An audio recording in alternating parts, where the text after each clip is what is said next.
Okay, good evening, everybody, and welcome to another episode of Talk the Ting. Today's guests, we have none other than Mr. Cornell Fingaz Phillip, pioneer of Booyah music, and we are gonna have a nice talk with Mr. Phillip today. Cornell, thanks for joining us today, man.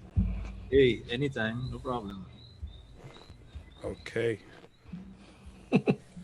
So, this is gonna be an interesting interview.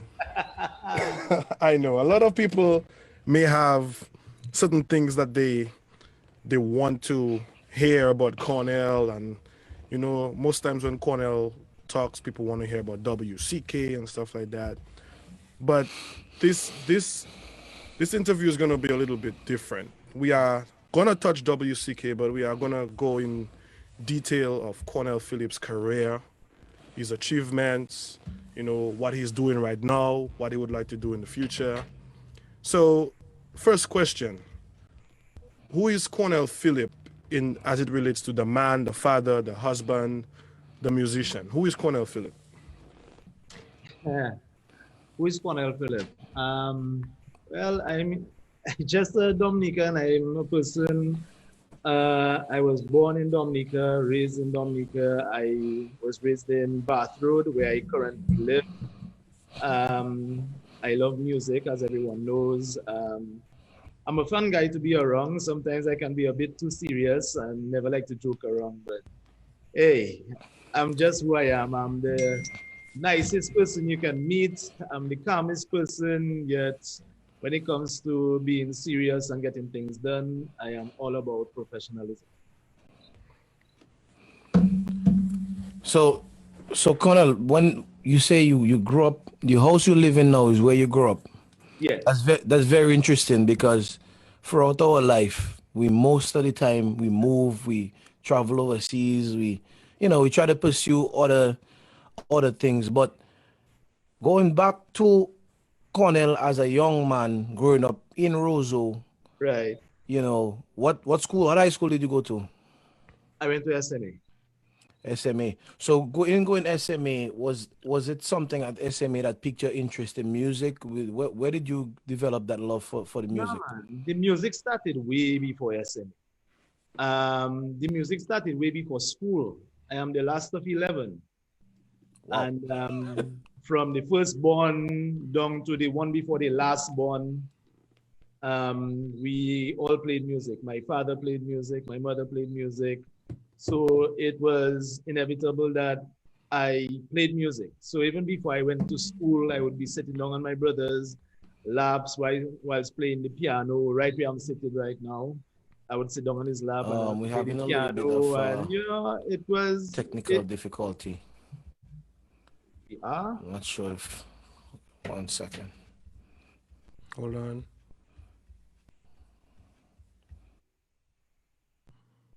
I'm seeing and hearing you all very clearly.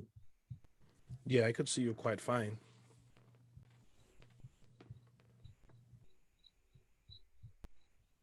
So are we on? Are we not? Are we on?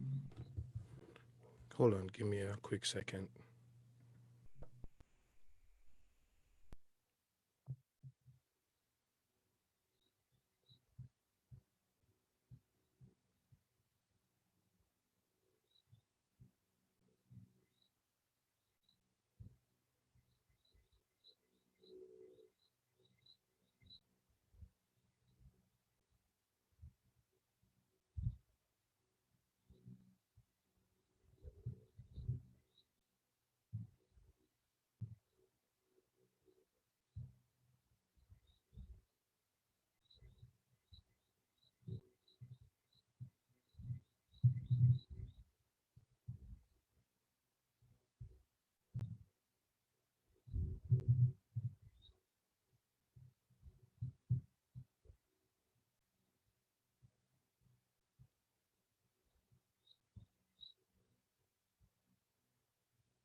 Okay, everyone, we're having some technical difficulty on Dwayne's end. We're gonna wait for him to get back into the call with us right now, but we're gonna continue So Dwayne should be coming on in a second.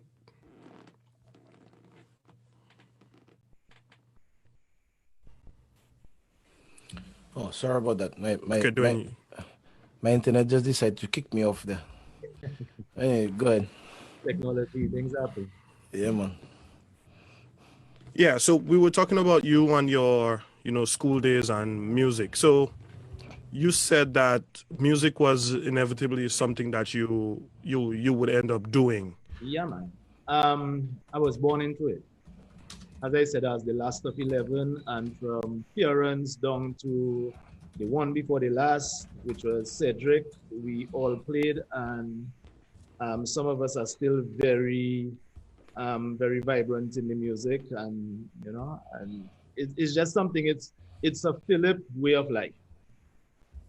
Okay, so that being said, was it informal or was it formal? Because I know some people, we have families who in music and we just play. Was there some formal training in music? There was formal training. My story is rather interesting. When you raised up in a family that does something around you all the time, it tends to naturally grow on you. So I started playing music by ear, right? And playing music by ear and learning music formally, they don't mix.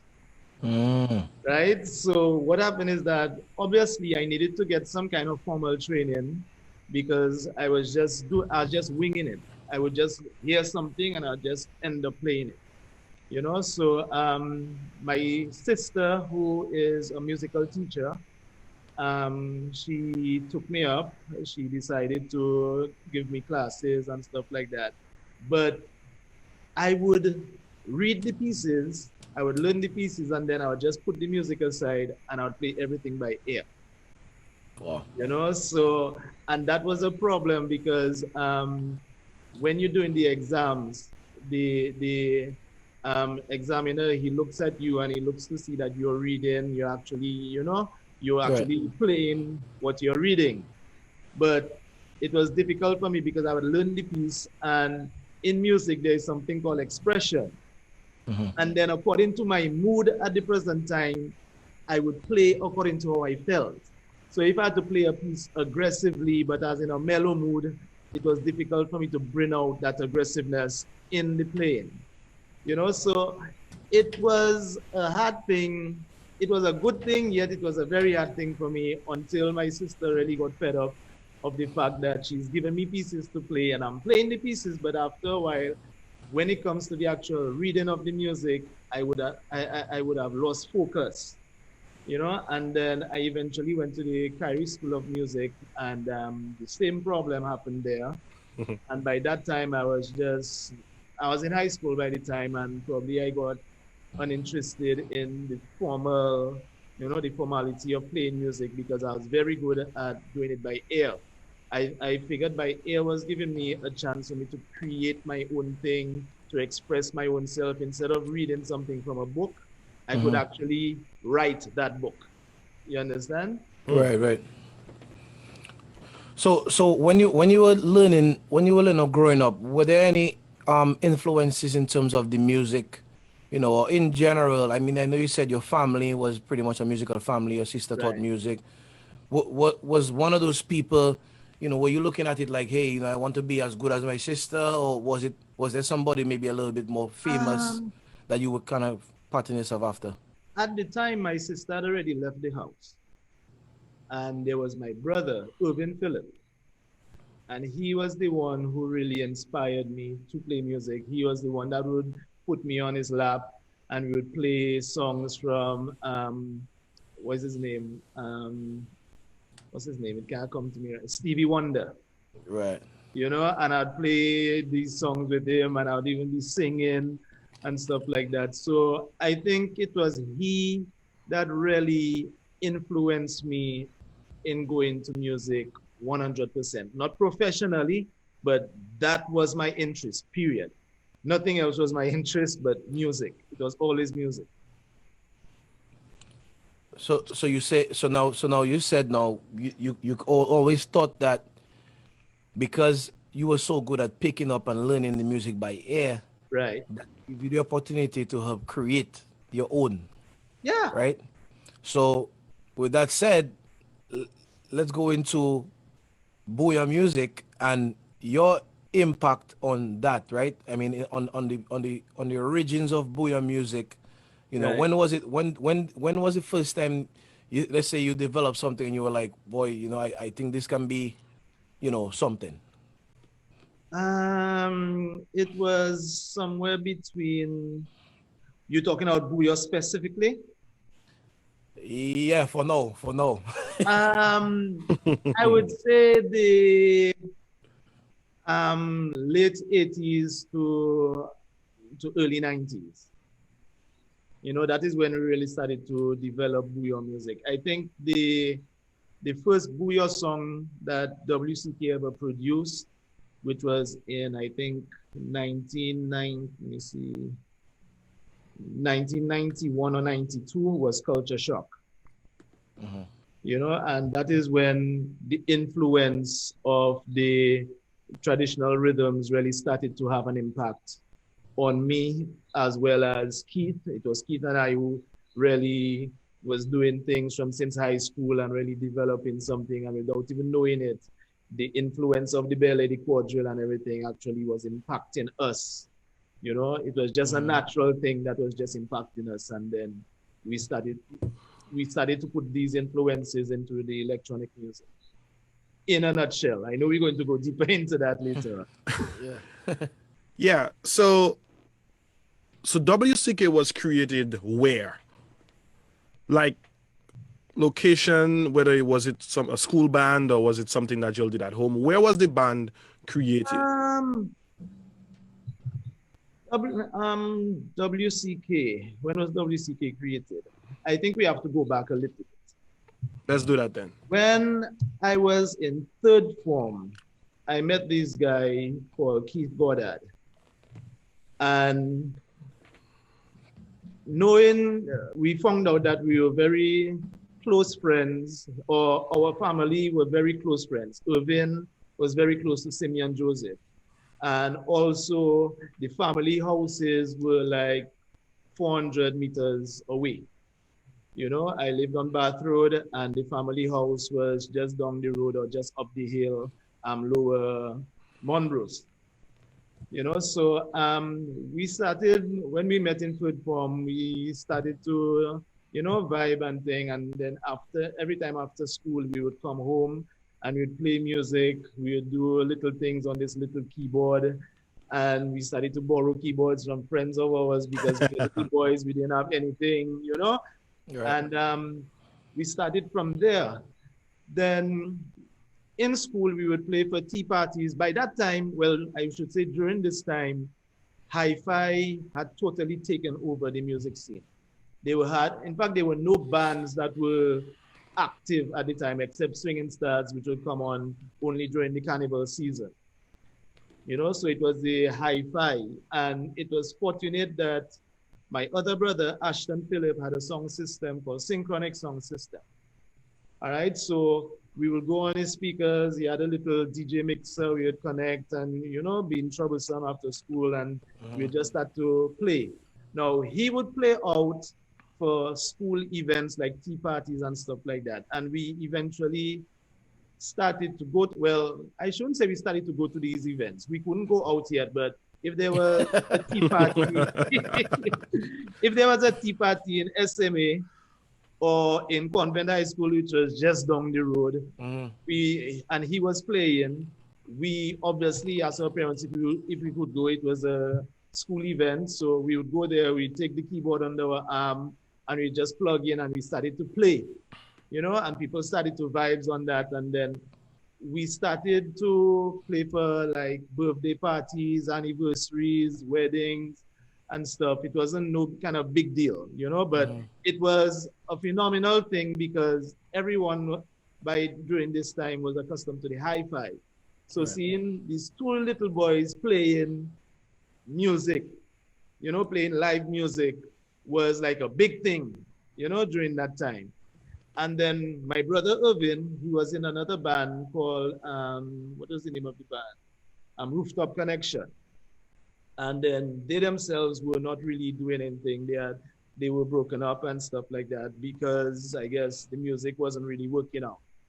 So then when he heard what we were doing, he called up the other guys, and then we went to Raz house. He invited us to Raz house, or Raz family house, in Roseau, in the middle of Roseau, so to have a meeting.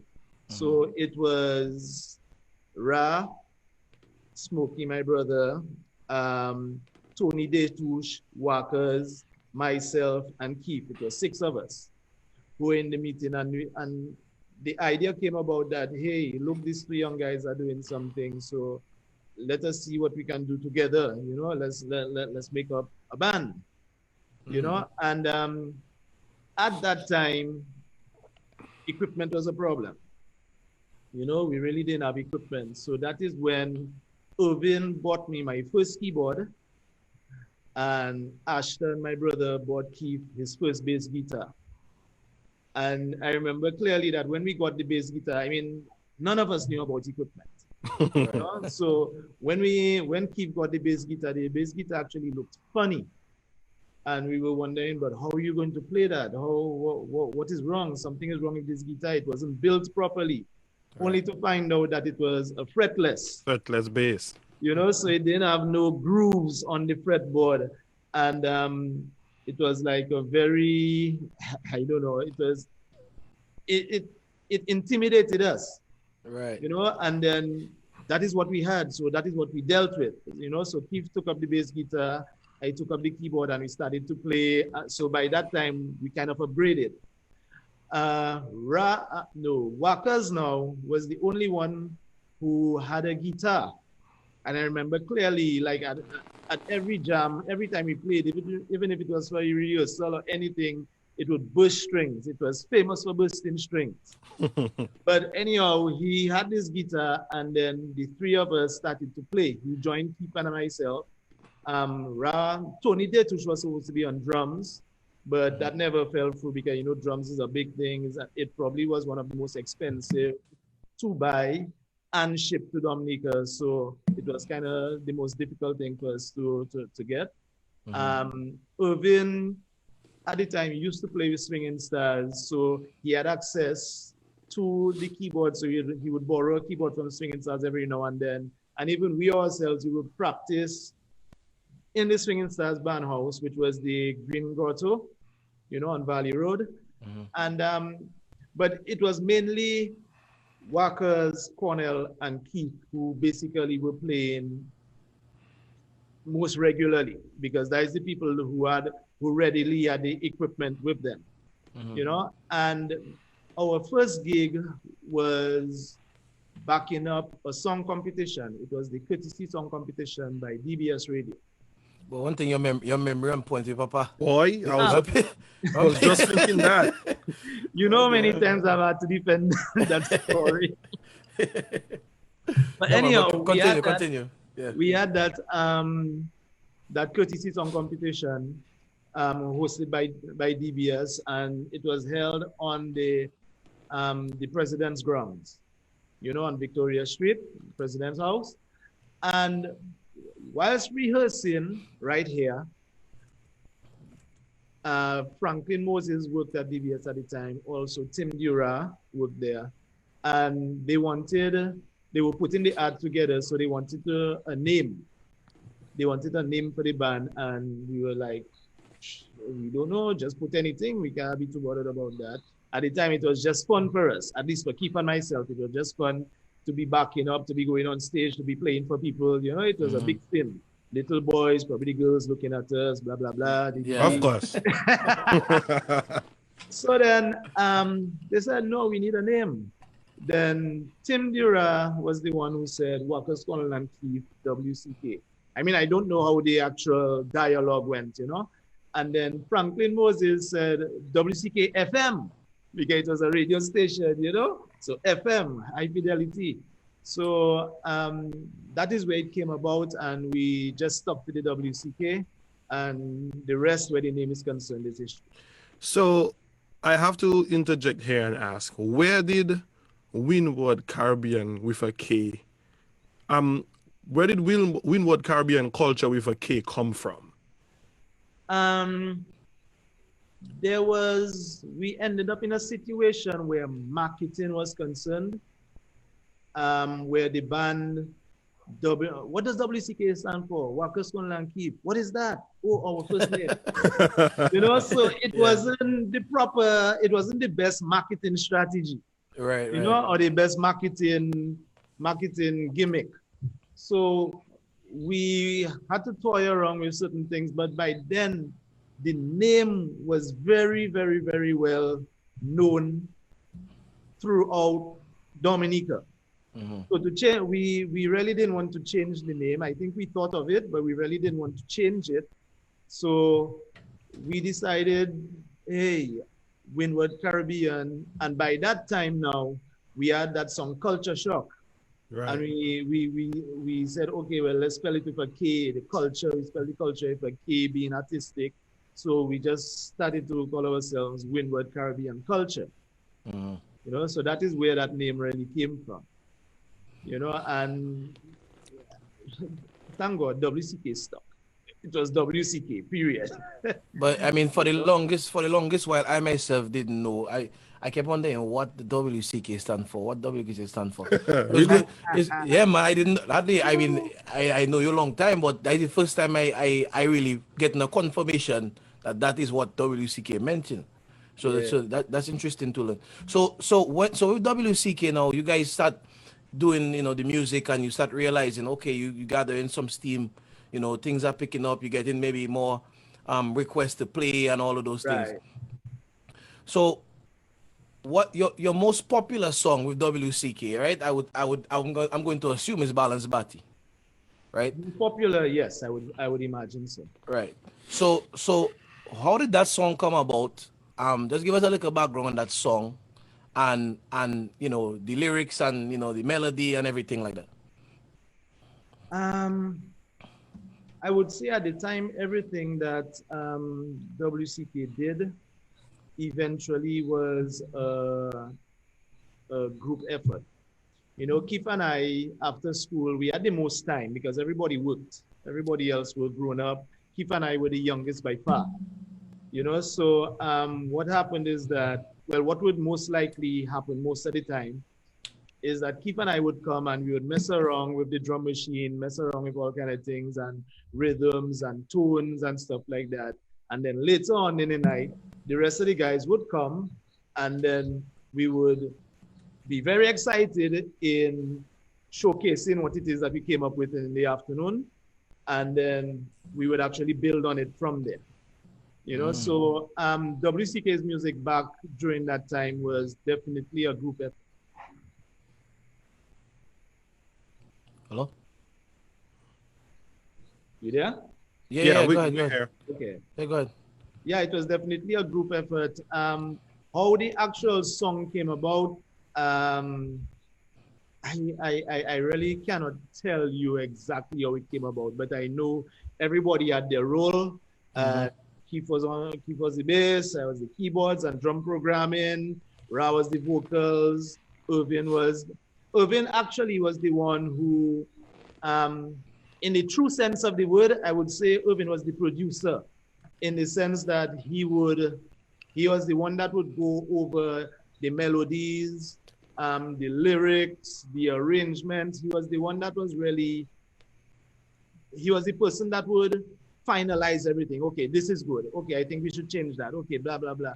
He was very instrumental as to the final product. A lot of people don't know that, but that is something that happened. Man, cool.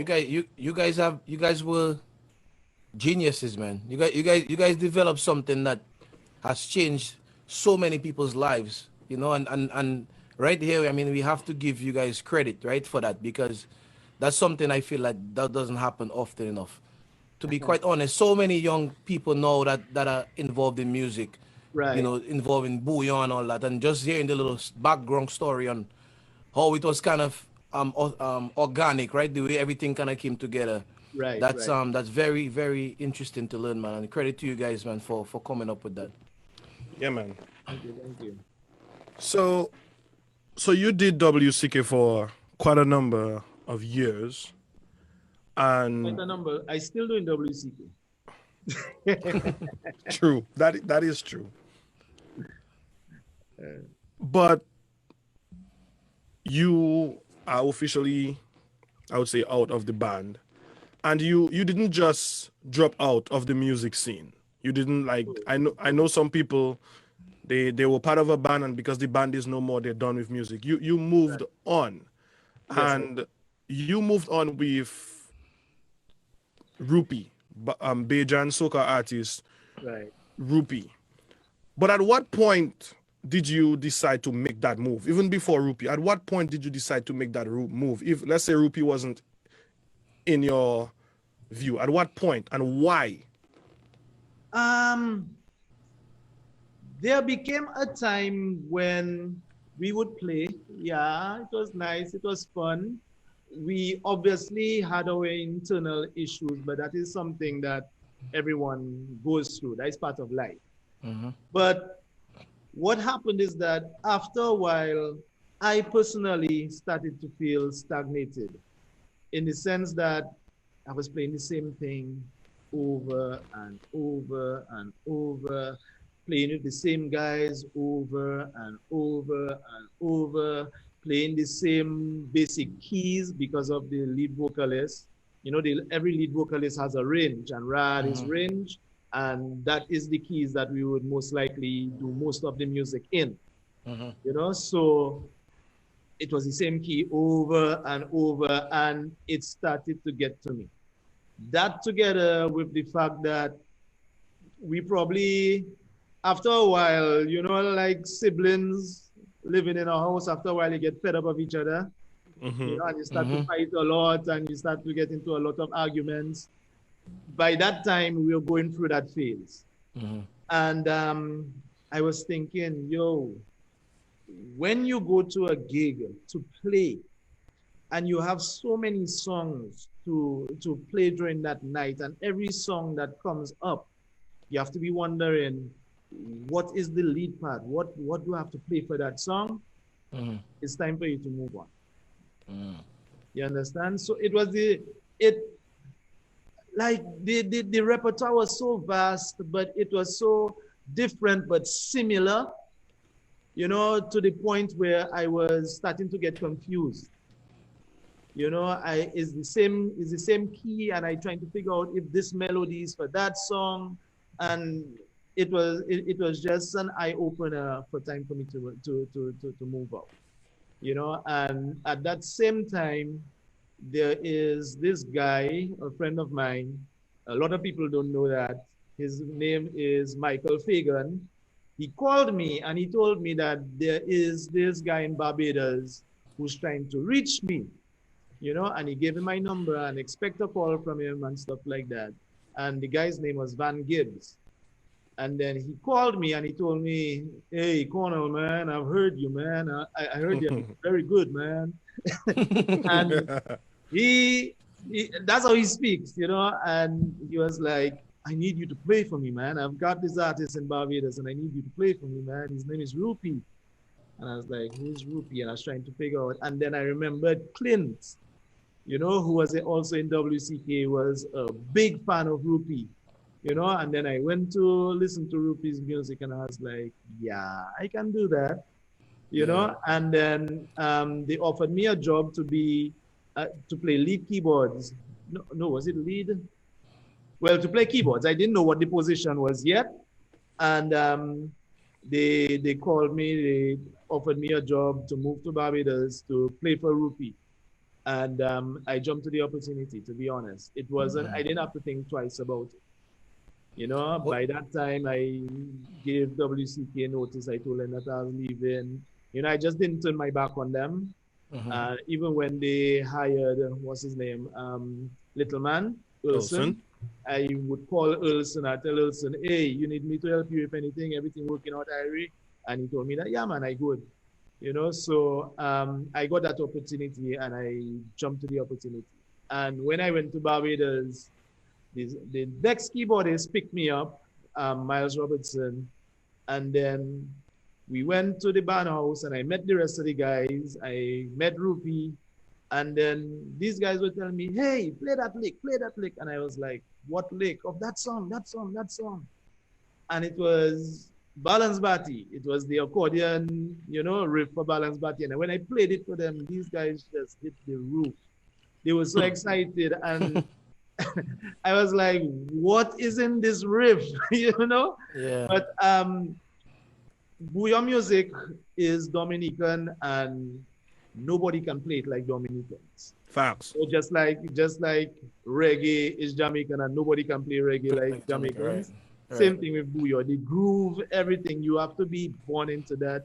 You have to live it. You have to experience it in order for you to play it authentically.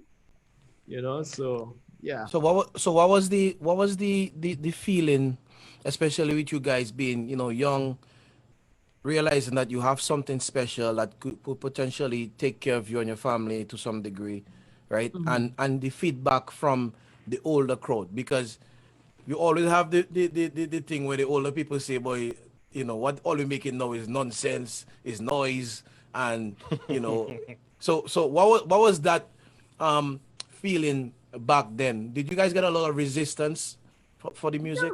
Yeah, man, we got resistance. Some people, because it was much faster at the time, we had Kadas music, and Kadas music wasn't that fast, and we got a lot of resistance playing that kind of music. You know, we got it from our families, we got it from our friends, we got it from our comrades, but something that always stuck to me. My mother gave me a story once that Sparrow, Swinging Stars, used to bring down Sparrow very often, you know, back in the day. And Norman Later is married to, Norman Later, who is the manager of Swinging Stars, is married to my sister, right?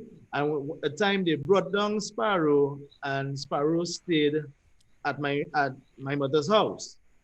You know, and I always remember my mother saying how he was so loud and how his music was so this and his music was so that. And then I realized it's just a generation difference.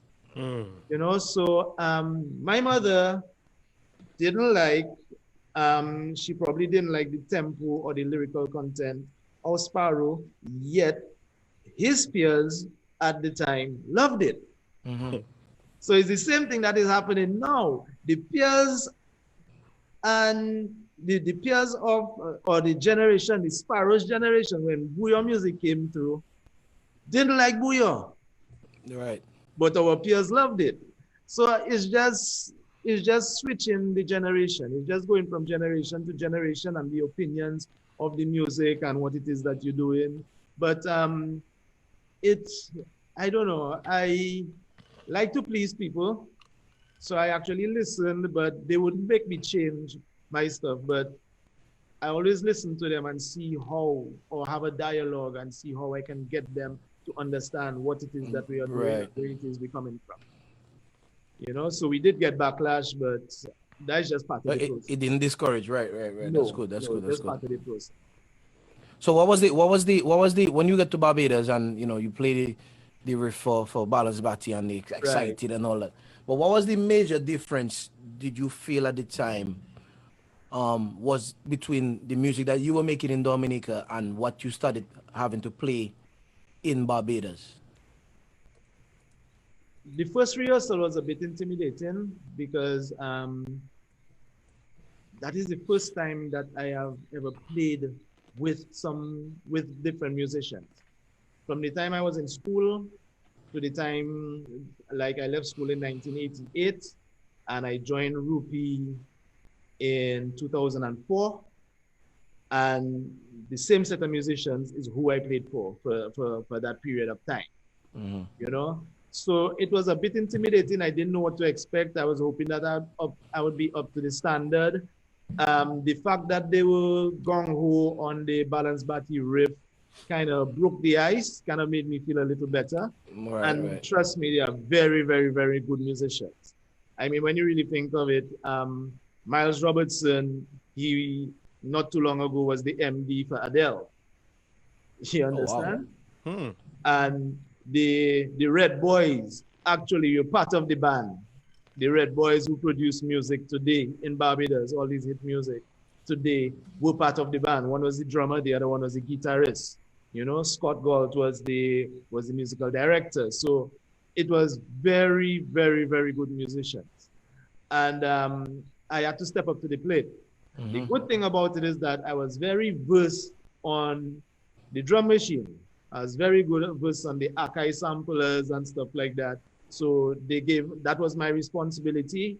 And sometimes I played lead, sometimes I played rhythm. So we started to vibe, and it was like a 9-to-5 job.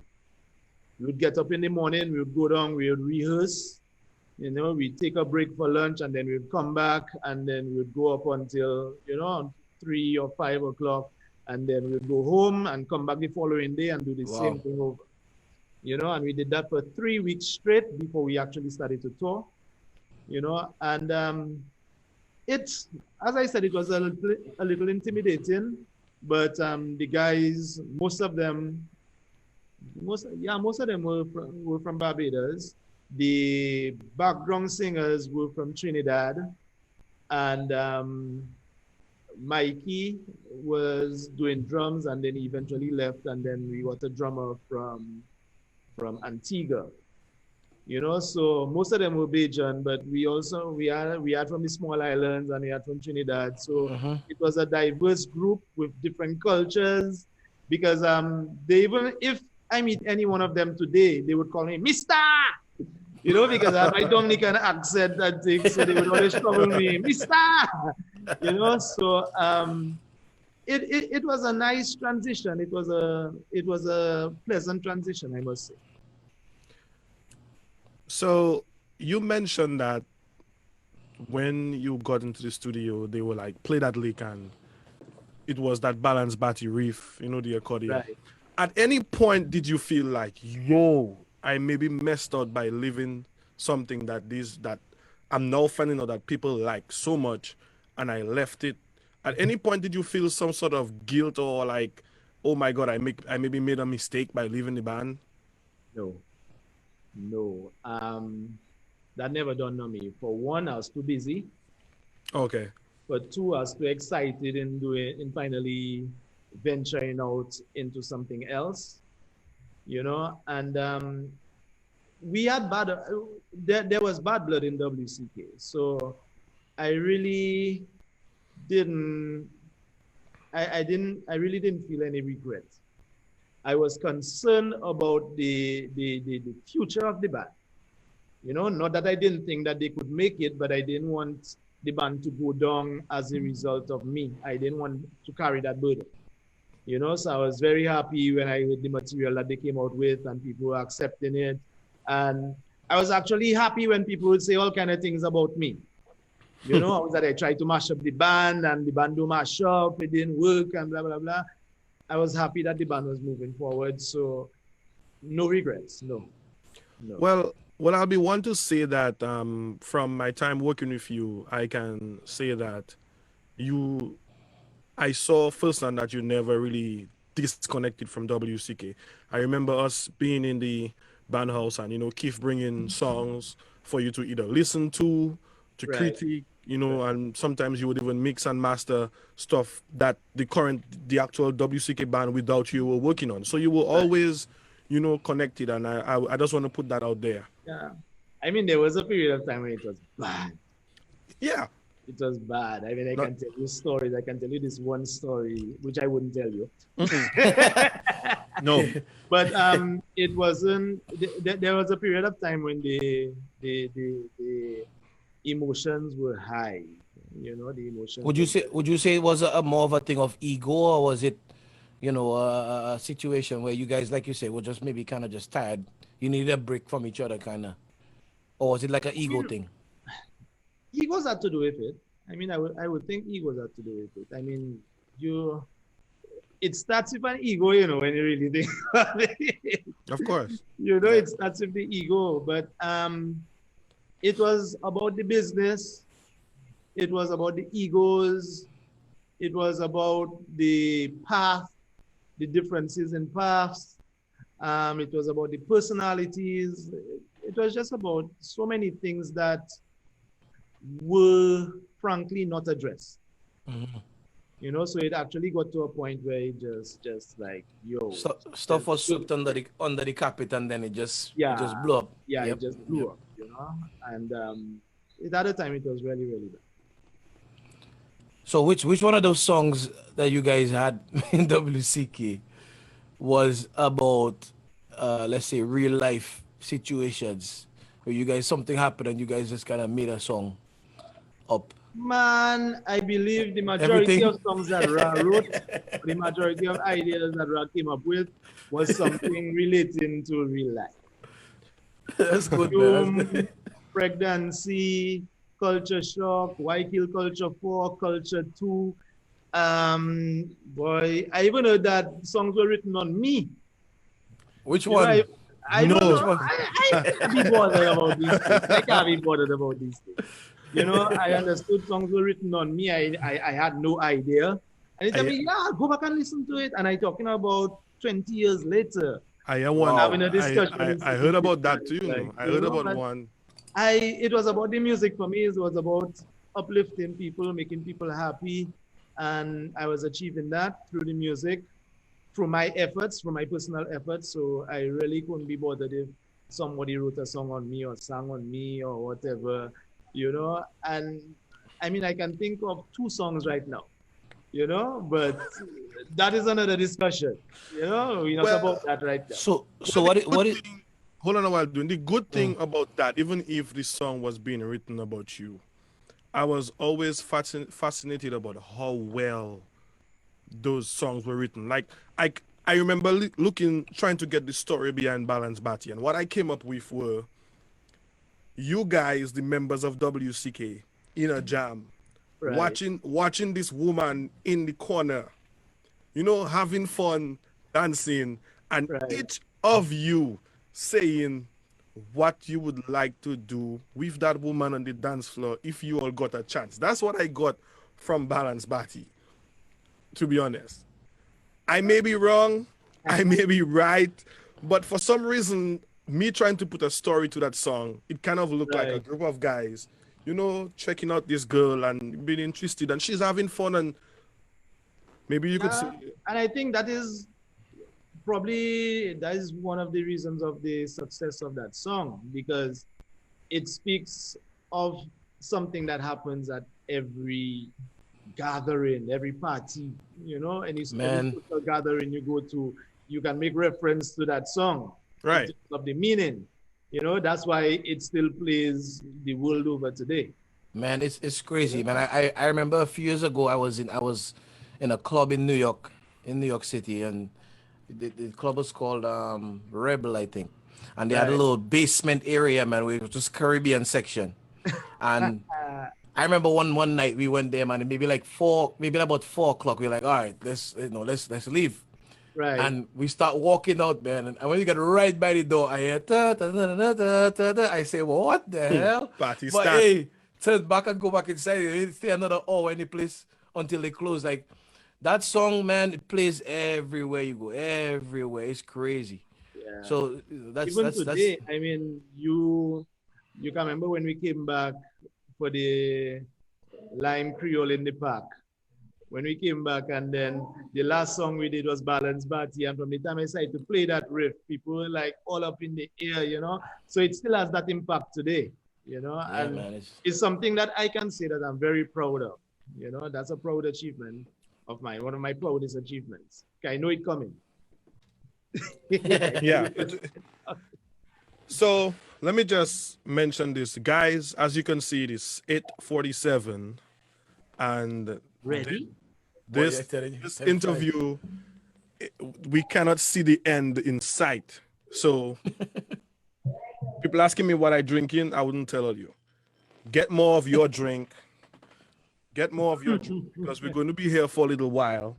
But we're also going to transition into another phase of Cornell Phillip's music. You know, we did SMA, we did WCK phase, we did the Rupee phase, but there is this one phase that a lot of people may not have either heard of or paid attention to, which is the phase when you produced this album called Interpretations. To me, it was a little point between Rupee and the band that you created, Fnatic.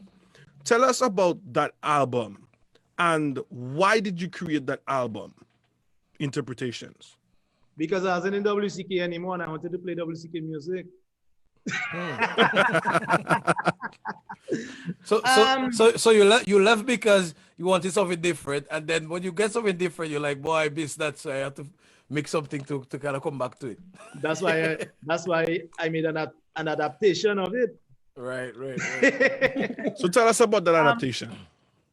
Interpretations. When I came back to Dominica, after my time with Rupee, I came back to Dominica and it actually took some time. I think Interpretations was released in 2010. Yes, either 2010 or 29 or 2010, yo. You may be wrong, but I think it's around that. But what happened is that I wasn't playing in WCK, but WCK was my blood.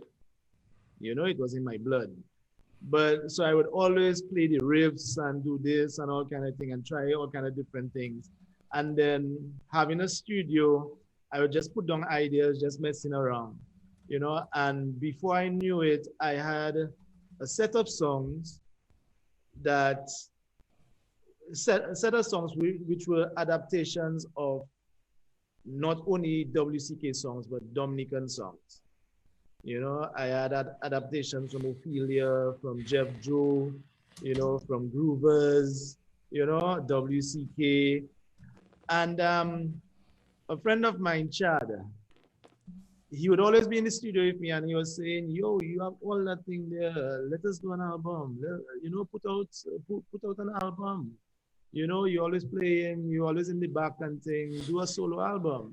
And he was the one who really pushed me into doing that album, up to the point where after work, he would really religiously come up to the studio and sit down with me and tell me, yeah, man, you can do it, you know, and he would force my hand into trying this, trying that. Oh, yeah, that's something nice, or approach, you know, and we'd go in this long discussion, you know, and thanks to him, I got into the groove.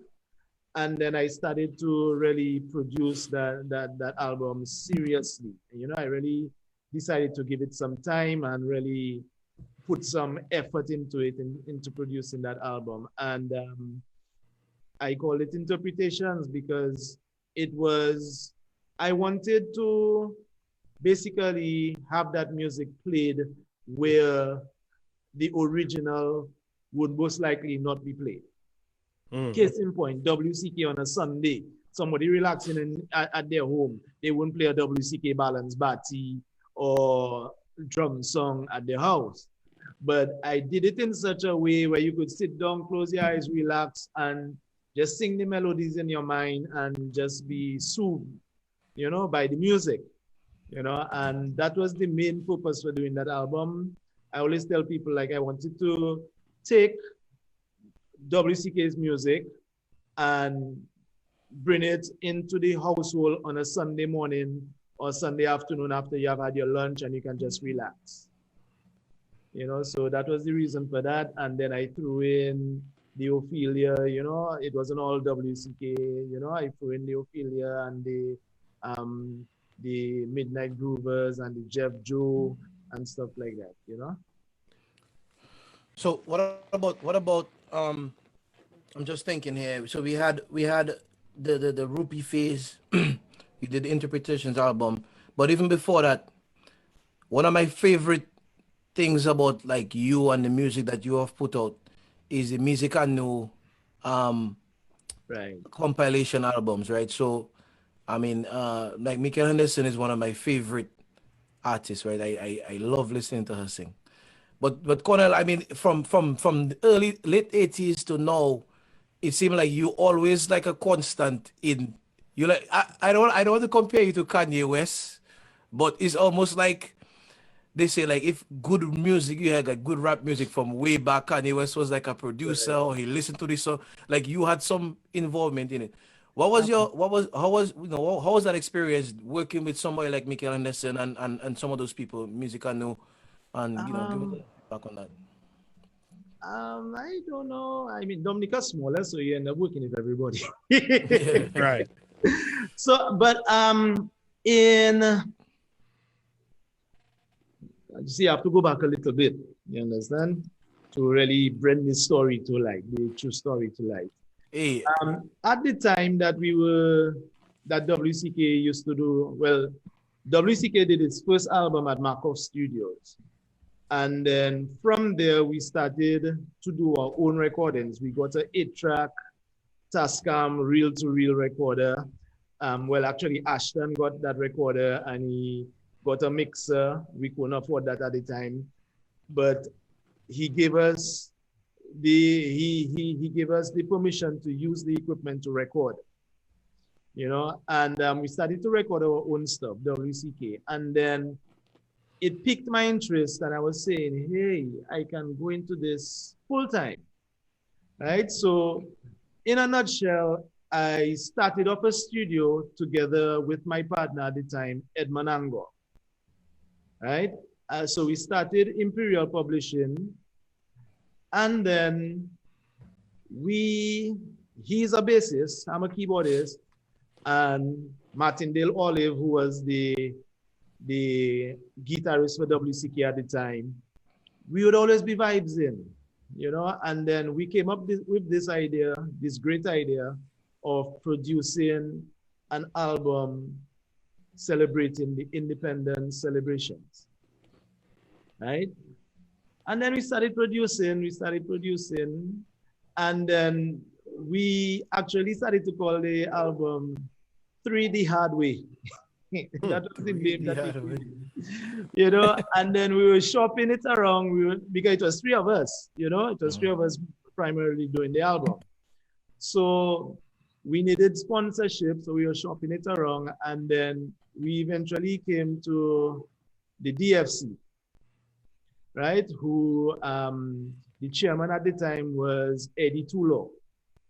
And we came to them and he was saying, yo, what if y'all make this the official CD, you know, for the World Creole Music Festival?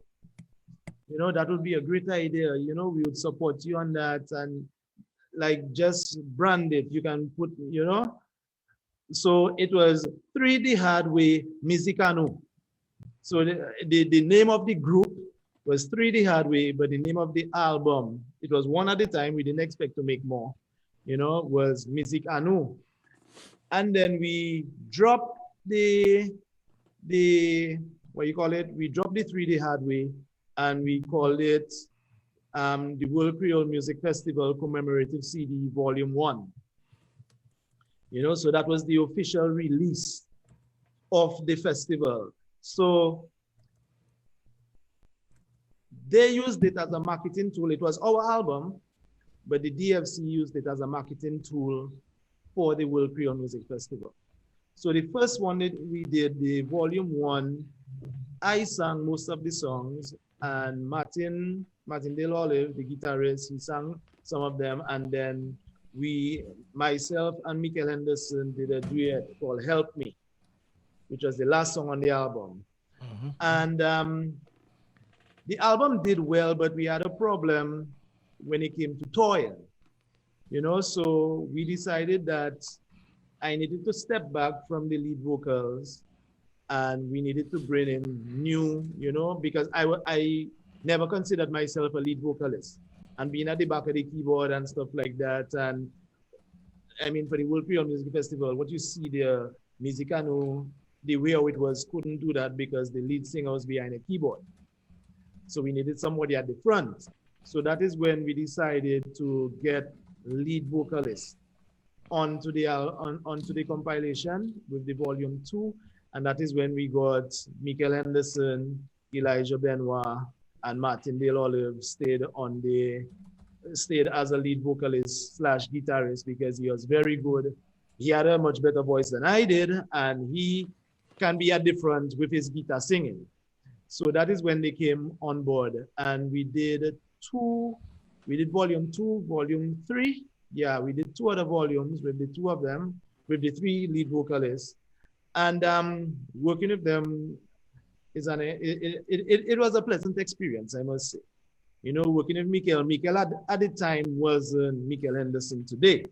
Mm-hmm. You know, she was, how should I put it?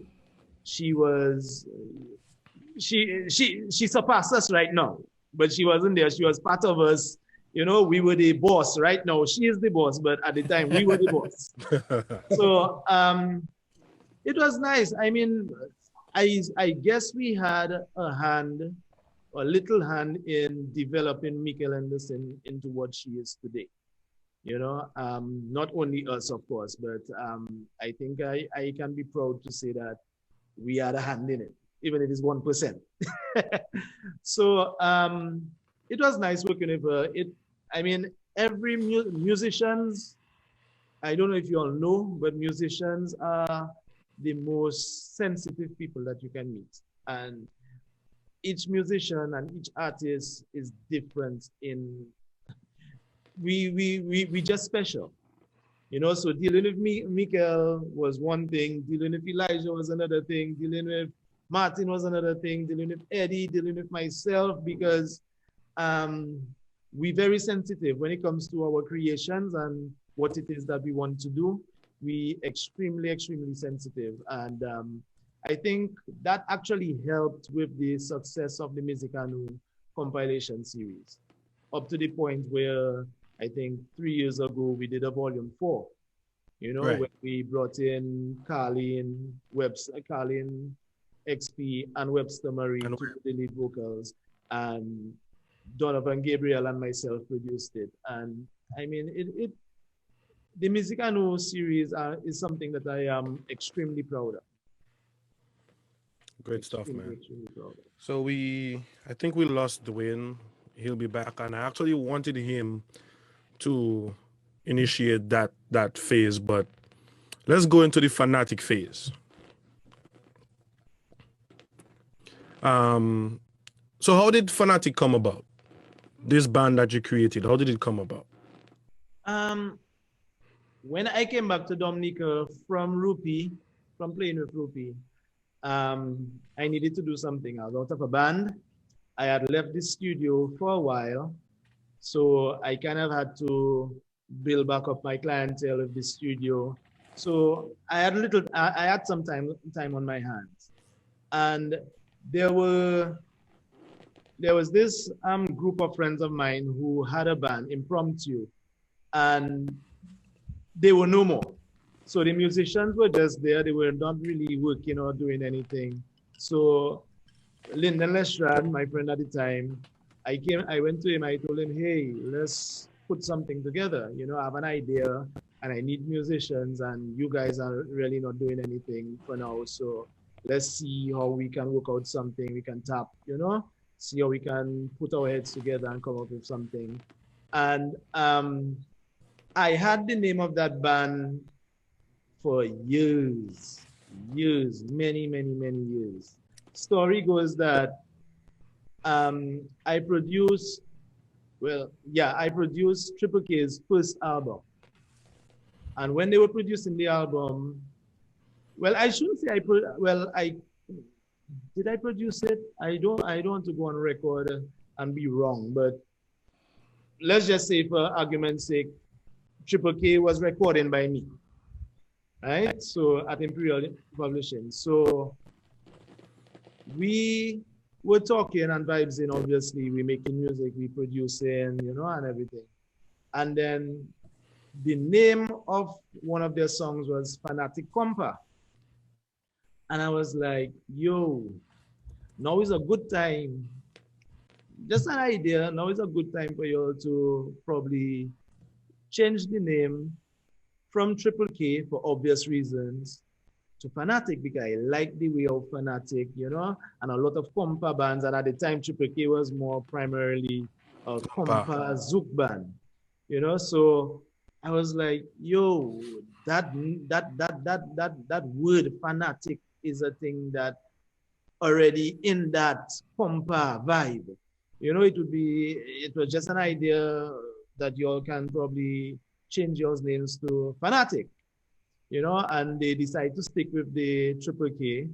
And I always said that I would make a band and call it fanatic. So when I went to Linden, I knew exactly what it is I wanted to do and stuff and such and such. I registered and everything, registered the company, and then the band started off, and my idea was that at the time, a lot of people would be complaining about the music of the day, the live bands, and it was pure lagerance and fast-paced and stuff like that. So I wanted to make a band where I would be able to play for the president. That was my punchline, yeah? To play for the president in the early evening at his yearly dinner, and that same night go and play a jam. So I wanted a repertoire that was vast, very diverse, and catering for any crowd. And that is what I wanted to develop through Fnatic, and that is where Fnatic came up.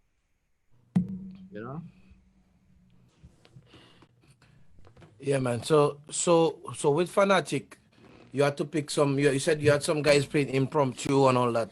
And in case everybody don't know, my co-host was part of Fnatic. I want to know what you saw in Mr. Hadley to think that he was good enough to have in your band. It's not that he was good enough, man. Or I wouldn't say that wasn't the focus per se. No, I shouldn't say that was the focus. I mean, listen, just listen, just listen. Obviously, the musicians had to be of a particular standard, particular caliber. But I know what I went through as a young musician.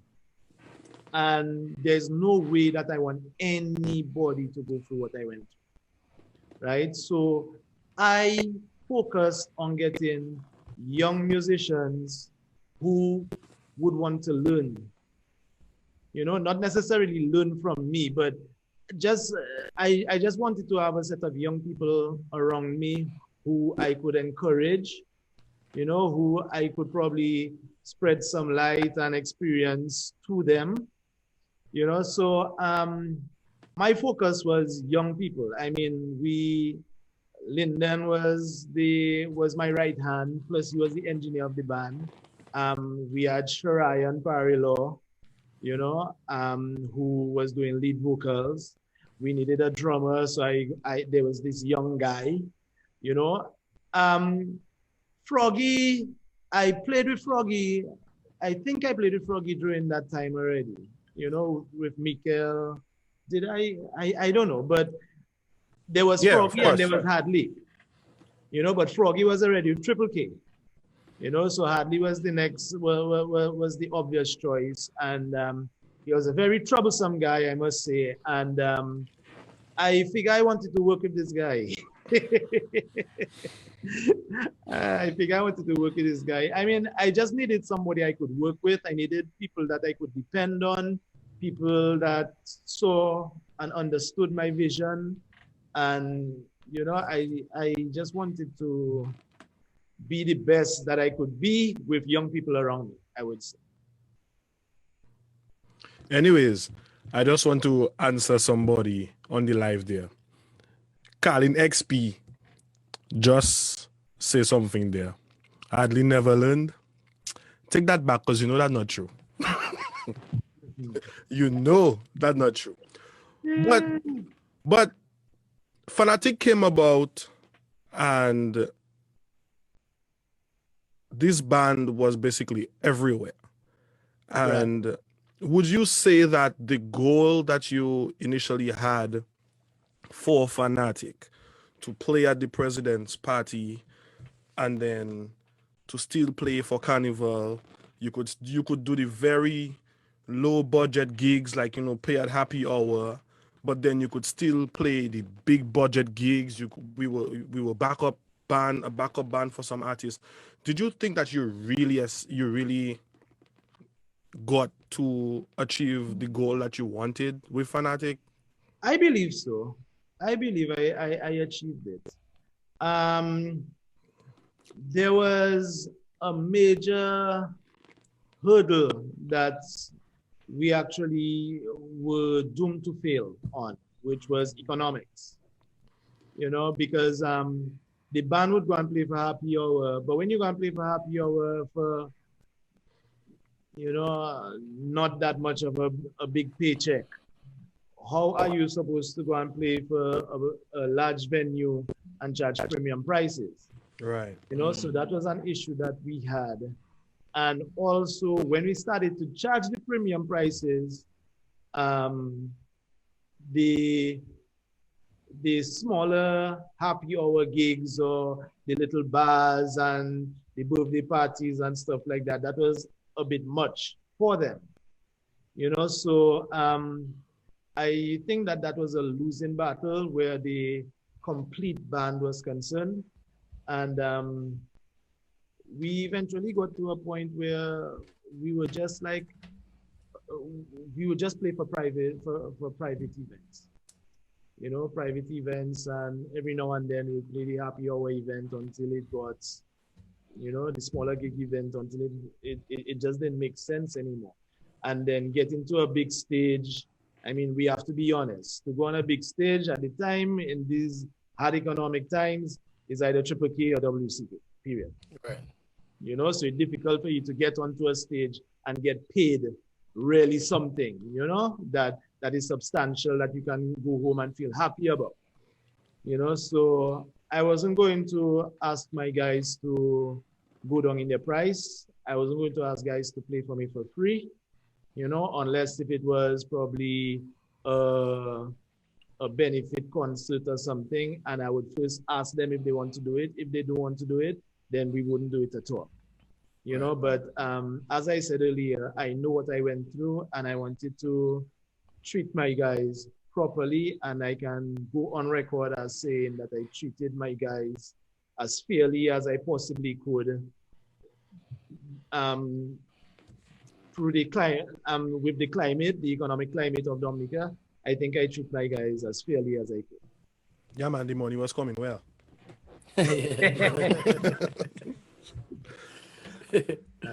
So go ahead, Hadley. When you still on? Go ahead. No, I was gonna ask. I mean, in keeping with you being involved in general in music in Dominica, I also know that you had involvement with Calypso. So, right. So, how did you first get involved in Calypso, and are you still involved in it today? You know, I'm still involved in it today, not as much as in the 90s. The first Calypso that I ever played on was a song, Good Citizen by Levi Loblack. He heard me playing and he was very impressed with me, and he took me in the studio and he told me he wanted me to play on that song for him. That is the first Calypso that I ever played on, and that was probably, I don't know, probably that was in the late 80s or some kind of thing like that. You know, and I produced, I think Imperial Publishing would produce, being generous, 90% or probably more in a Calypso season. Wow.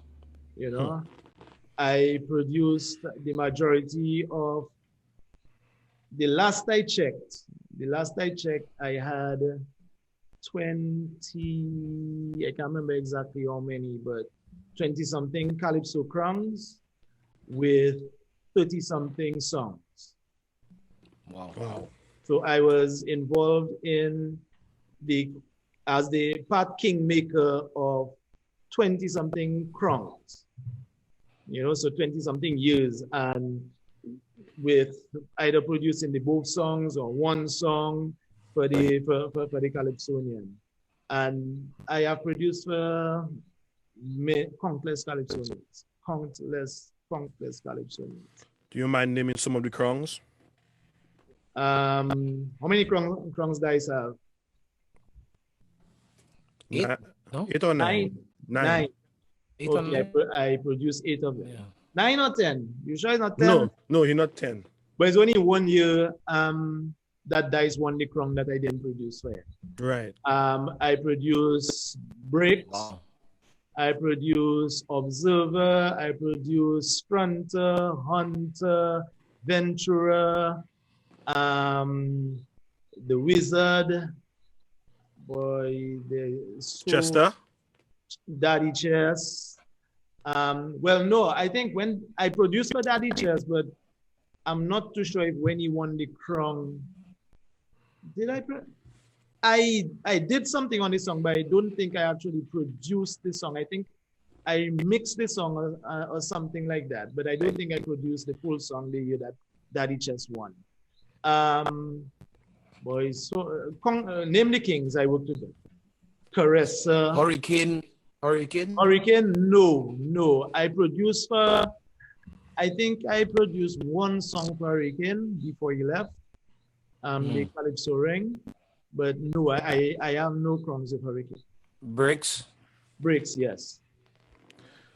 Yes. So we Did you play any other instrument other than keyboard? Or do you play any other instrument other than keyboard? Yeah, I play in every instrument on the keyboard. well I can maybe say he plays a little drums, because I remember my very first gig with Impromptu. I didn't know Cornell was playing with Impromptu at the time. That was one of our last set of gigs with Impromptu. And I had never played a gig for 2 hours straight, non-stop. And I was burnt out, and that man take my sticks in my hand. I was like, what? Cornell Phillip can play the drums too? So yeah, he also plays a little drums. But you mentioned all the calypsos, but you also produced gospel albums. Yes, it's gospel. You know, Visionaries. And how was it like producing a gospel album as a secular artist yourself? It's music. There's no difference. There's no real difference in the music. Music is music. You know, it's just the lyrics that make gospel in. It's not the kind of music. And the reason why I asked that was because in church I was part of a gospel band, and we would play Booyah music and we would get flack from the people in church. Yeah, I mean, when I produced for, well, I shouldn't say I produced, but when I was part of the production of Visionaries, I can remember they get in flashbacks where the Booyah was concerned. But I mean, it's about the message. And if someone likes Booyah, you know, and goes to fets and stuff like that, what better way to get to them by sending a message through the music they love? You know, I always take it as that. The first album I produced, the first gospel album I produced was End Time Singers. Right. Yeah, I remember that. Right. Yeah. You know, and actually just got a cassette of that album. That was with Herbie, right? That's with Herbie and Eddie. That is when I think that is when I met Eddie Angwa. It was during that time I met Eddie, and we did that album, and it was a nice album, but I wouldn't say it was. It wasn't Dominican music, you know. And when Booyah started to take off, and the Zouk and the Kadas and stuff like that, and times Visionaries really took the, you know, when I worked with them, it was really amazing to see the ideas that they had. You know, Anson, Eddie, Dorset. Well, Eddie was a Dorset. Well, Eddie and Dorset were not original members. I'm not too sure if they're original members, but I can remember, like, for sure, Chad and Anson. You know, I remember them being very meticulous about their tones, and you know, at the time Eddie played with them, Eddie was just like the bass player. He wasn't a producer or an integral or main fixture in the band as yet. It's when they did their second album, I believe that he was big into the movement, you know, the band. Yeah, But it was really amazing to see the ideas that they came up with where the Booyah was concerned.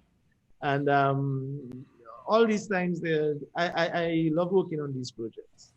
yeah, and I think Visionaires kind of open up the way for young gospel artists to Right. start producing music, because I remember going to their concerts and we had a group of guys in church and we eventually started our little gospel band called Sons of Zion. Okay. You know, and Go ahead. yeah, and you know, Anson, no, Frederick is actually married to a family member of mine, so I used to Right.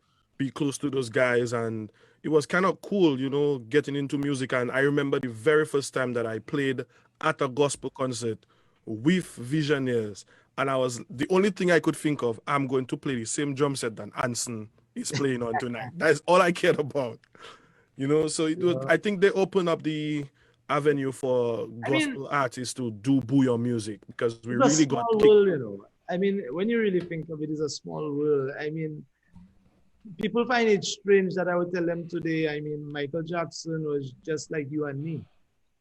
You know, Michael Jackson just got the opportunities and he was very talented, you know, and he got the opportunity to really express his talent and showcase his talent.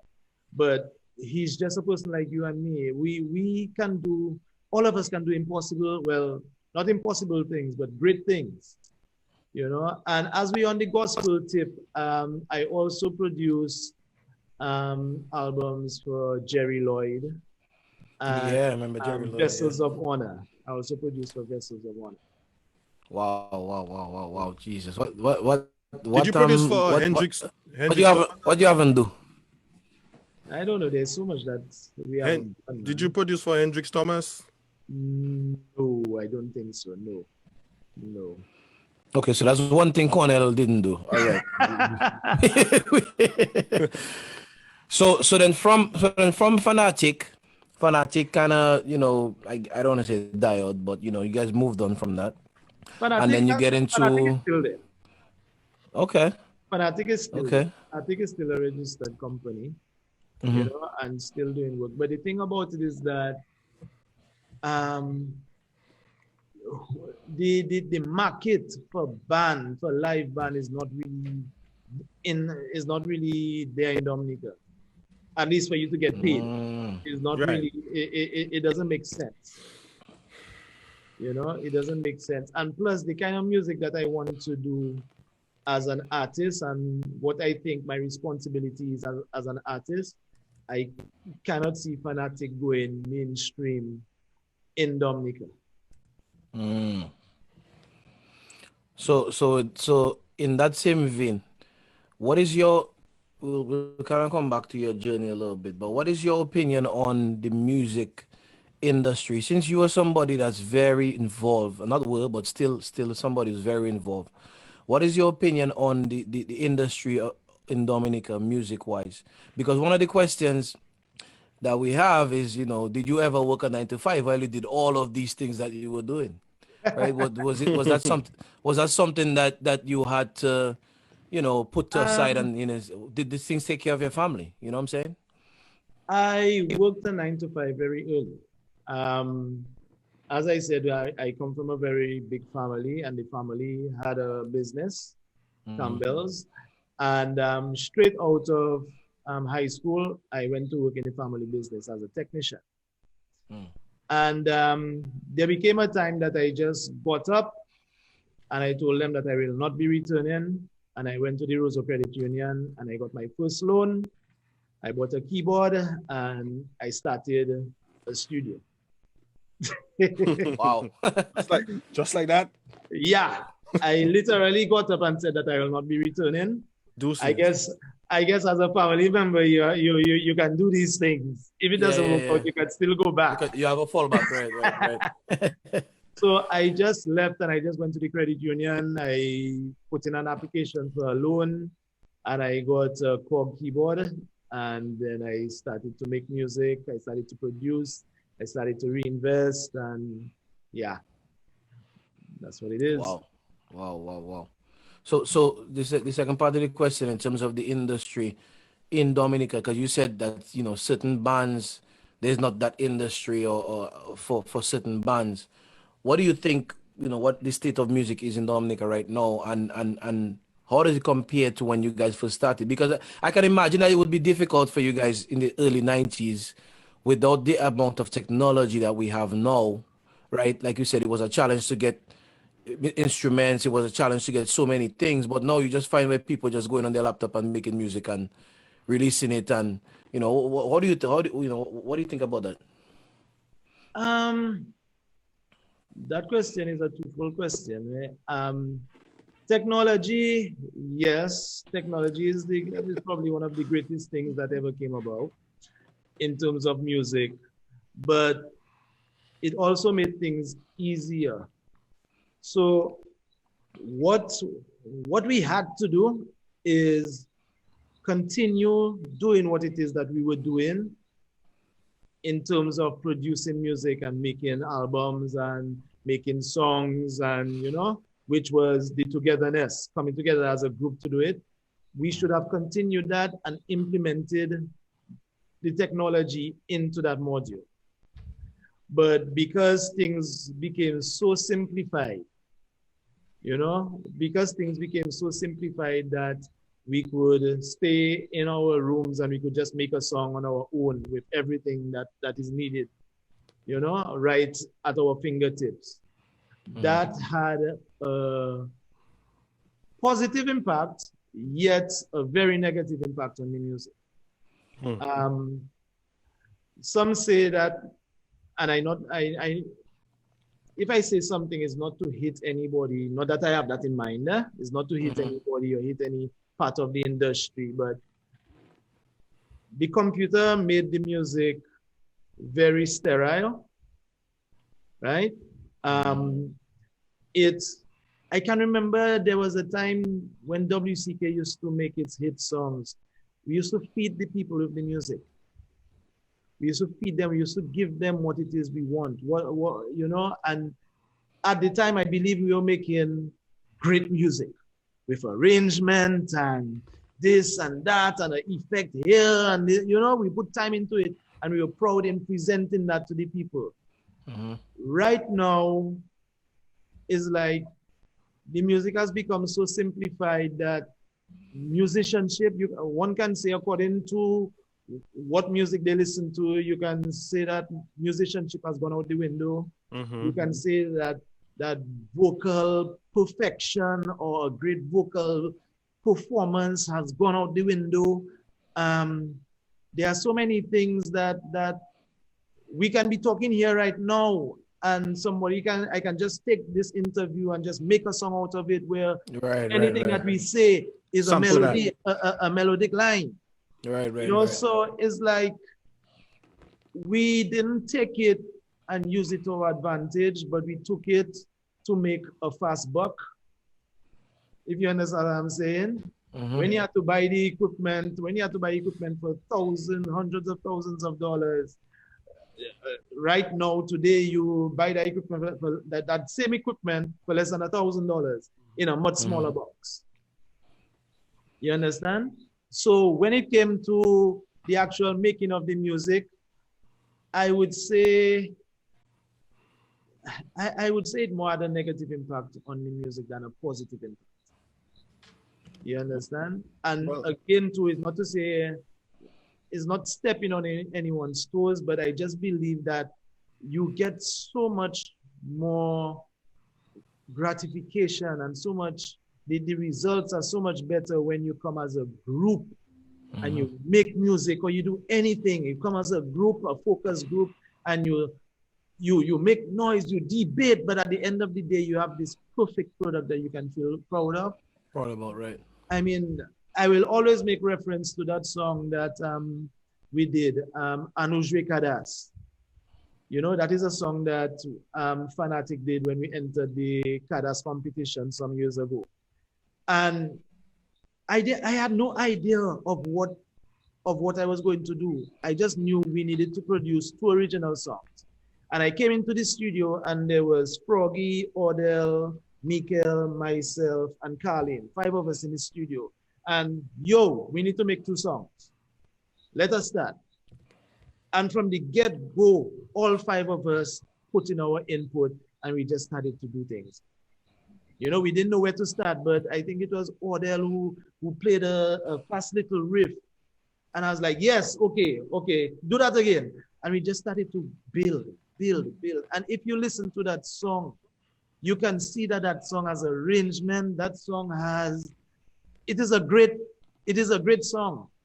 To me, it is a great song, and it is only a great song because we did it together as a group. You know? And also Pray for Dominica is the second song that we had to do. And these are 2 songs that I feel very proud of producing because we did it together as a group, and it shows. You hear it in the song. You hear it in everything. You know? So since you're saying that now, a question I have for you is, what was the one song that you were involved with? I'm not going to say produce or perform, whatever. This song that you were very involved with, that was your most popular song, right? And which is your favorite song that you've done? Well, first, let me say I don't have no favorites. Okay. No, I don't have favorites. I will explain why. Okay. Nice. I'm a very moody person. Give us a top 3. Okay, well, the most popular song we said earlier was Balance Bat. Okay, so that gone out of the window. Right. But I am a person that was raised up on 90s R&B, 80s, 90s R&B. And you hear that in my playing, you know? And I mean, there are so many. There's no one. I mean, there's a lot of hits by Stevie Wonder.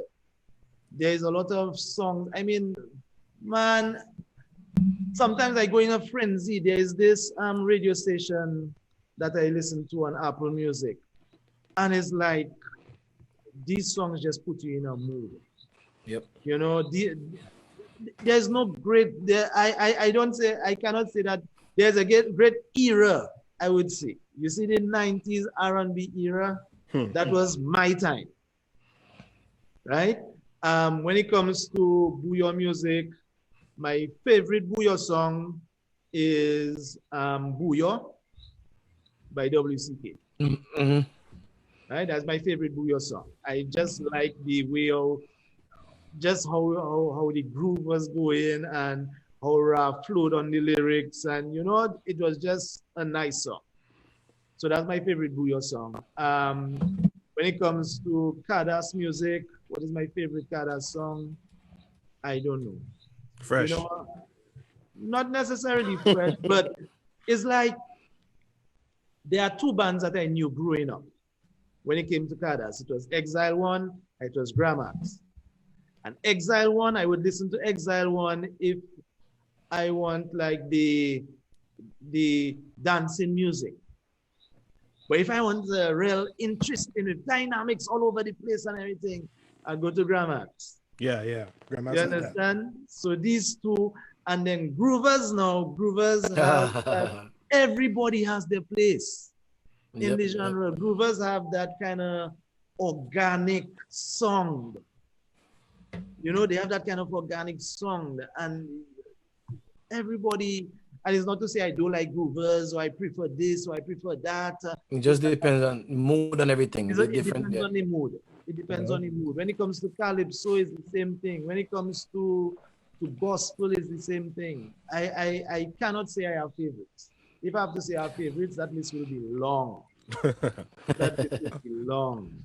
Okay, so it's kind of nice that you spoke about, the little shortcomings in music when it comes to it going strictly into the computer phase. And I'm glad that you brought that in, because I remember getting into the music business with you, and everybody was like, oh, I'm an old school WCK fan, and I want the old school WCK.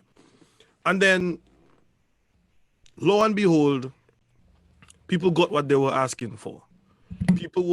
Some people said that, the WCK of the day were not giving them what they expected or what they wanted or what they liked.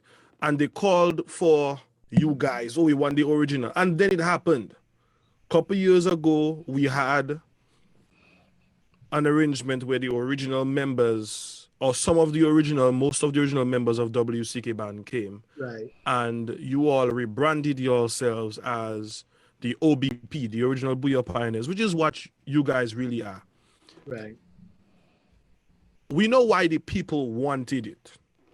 But why did you guys decide to agree to give the people what they want? I think it was primarily because people asked for it. The first set of discussions were not easy. I think everybody wanted to do it. I think everybody was in the mindset of getting it done. The problem is, can we do it? How do we do it? Can we do it? You know, and when Lime at the time came to us with the proposal and we came into the first meeting and stuff like that, one of the first things we had to do was to say what we had to say to each other. You know, and I think we did that.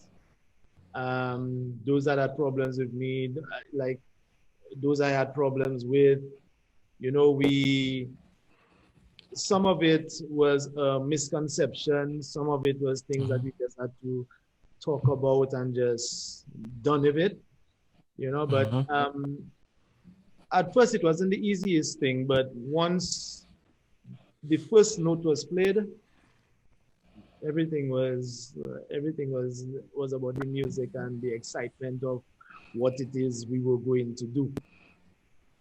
You know, it wasn't about the achievement, but it was about just the fact that, yo, look, we're going to play together again. And everybody was excited about it. You know, so it was hard at first, but I think we came and we did what we had to do. At the end of the day, we were content with each other, you know, and we actually did it two years in a row. We did it the first year, and then people wanted more, and that is when we formed the original Booyah Pioneers. You know, at first it was just the WCK reunion. Right. And then people were talking about us coming back, but I was telling them, WCK coming back, WCK never went anywhere. You know, there will always be WCK. We cannot go and call ourselves WCK where WCK is there. It's there, right? This guy that we gotta reclaim and this and that and that. Is not to say the band not operating. The band is operating. Right.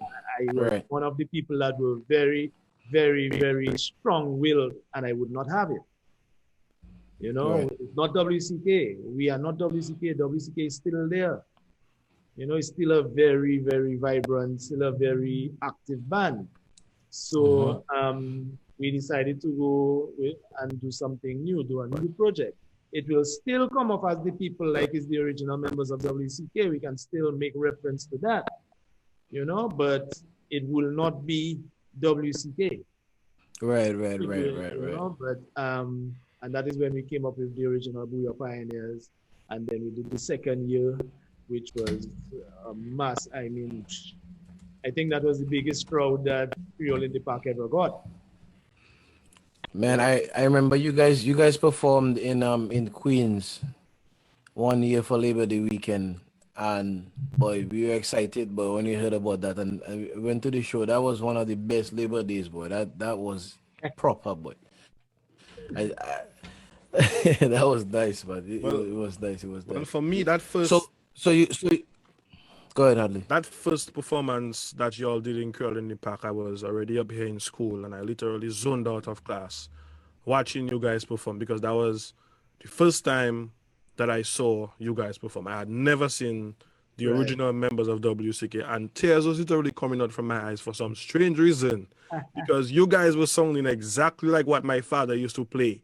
You know, every time I went to, my father had every single WCK album. Right. And y'all were sounding exactly, I was like, that is what my father was in love with. you know, and he's a huge fan of WCK. But we're gonna transition into another phase, which is Mommy faces. yeah, trust me. Which is the phase of where you currently are right now, which is Carly Next. For those of all who don't know, Cornell Phillip is the husband of Carly XP, and the P actually in Carly XP is actually Philip. Don't mind what Carlin tell you, is that it is. Extra But pretty. she's extra pretty. Well, she extra pretty for you, you know, but Carlin was there in Fnatic, and then y'all had C Square for a while, and then y'all decided to push that Carlin XP project, and it has turned out to be an amazing thing. Right, and even if you are not on the forefront, like I remember in WCK, people always talk about Cornell, but you have somewhat stepped back, and Carlin is running the show, but you are behind the scenes, and you are bringing in now all that knowledge of everything that you've been in. WCK, Rupee, Fnatic, performing, running a studio. So basically you have everything that is needed. And just give us a little bit about that. You know, like the Carlin XP project, and how has it been working with your wife in the studio? What are the dynamics like? And so on. First of all, wife goes out the window when it comes to work. True. Because I can be very frank with you. If I was working with my wife, we wouldn't be where we are today. Seriously. Well, let me go back a little bit. I said earlier that because of the economic situation the world over, well, impacting Dominica very in a very big way, it was difficult for Fnatic to get prime gigs, you know. So I do music for a living.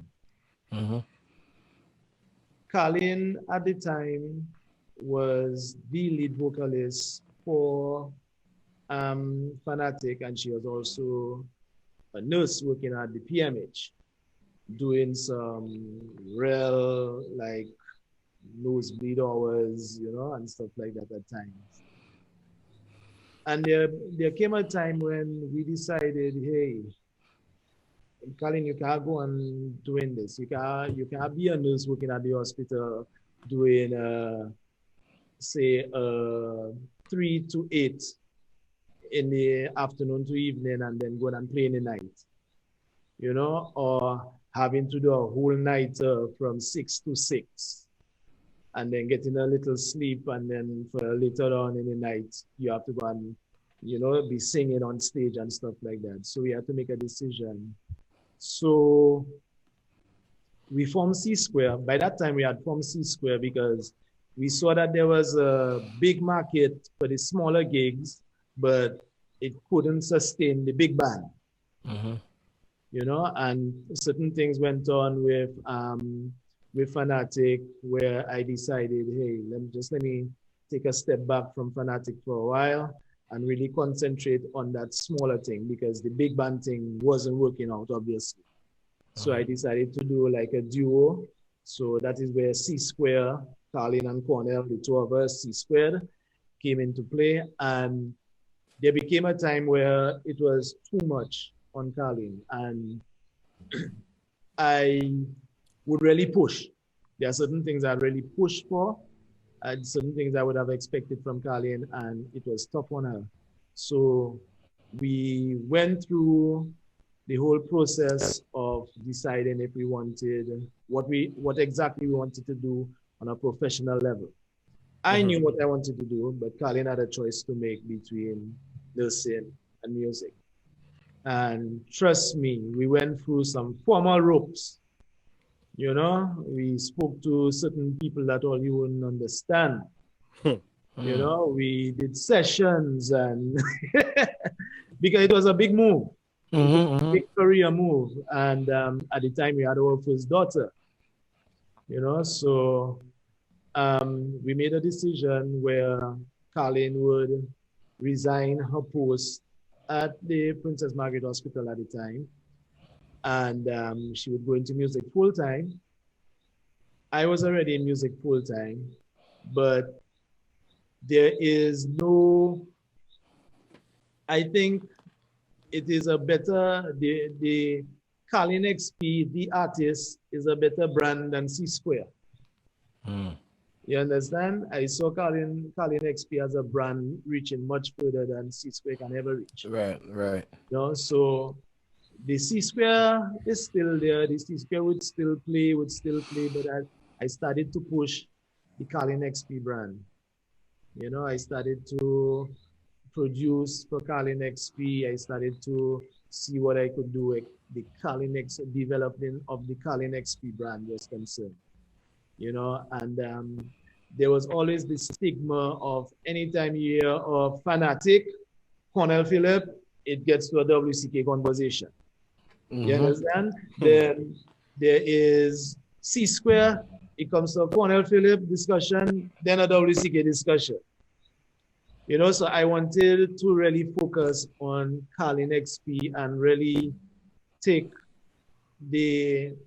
I always took a back seat, but because of my history, I always end up being on the forefront of the discussion.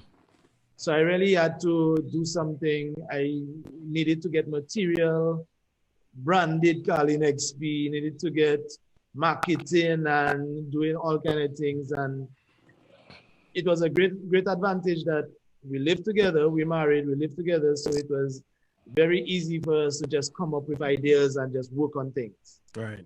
So that's where the Carlin XP brand, that's when we really started to push the Carlin XP brand and see what we could make, because we can't afford to fail. We couldn't afford to fail. Right. Because we have a family and the music is what I've been doing all my life. What am I going to do? And so a good friend of mine always keeps telling me that I have to start thinking of different revenue streams when, like, get out of the music thing. I don't have nothing in music. But I went into different revenue streams, yes, but in the music industry, into marketing, into publishing, royalties, selling of music, producing, studio, all kind of things. I made sure that I am part, I put myself in everything where the music industry is concerned, and I wouldn't say I'm a rich person, but I can afford to pay the bills. Right. And that's what's important. But I would like to say on behalf of all our viewers, and not just our viewers, but on the Carlin XP viewers who tune in every Sunday, I think it's important to thank you guys. Thank you, and thank Carlin XP for what you guys started doing and are still doing during these hard times where, people needed some sort of entertainment during these hard times. Just being home every day, and apparently the Netflix and chill wasn't cutting it. And you guys came through with a brilliant idea that I actually wish that a lot of our other artists would kind of see the importance of what you guys doing and at least try something, because it keeps the artists working. And I think a lot of our artists kind of think that the only way to generate some sort of income is to have a show and people pay at the door, and you guys have gone above and beyond by even coming up with the smart way of creating the event that we had a couple Sundays back, and branded clothes, and people bought into the idea, even if the money had to come from their pockets to buy a Carlin XP t-shirt.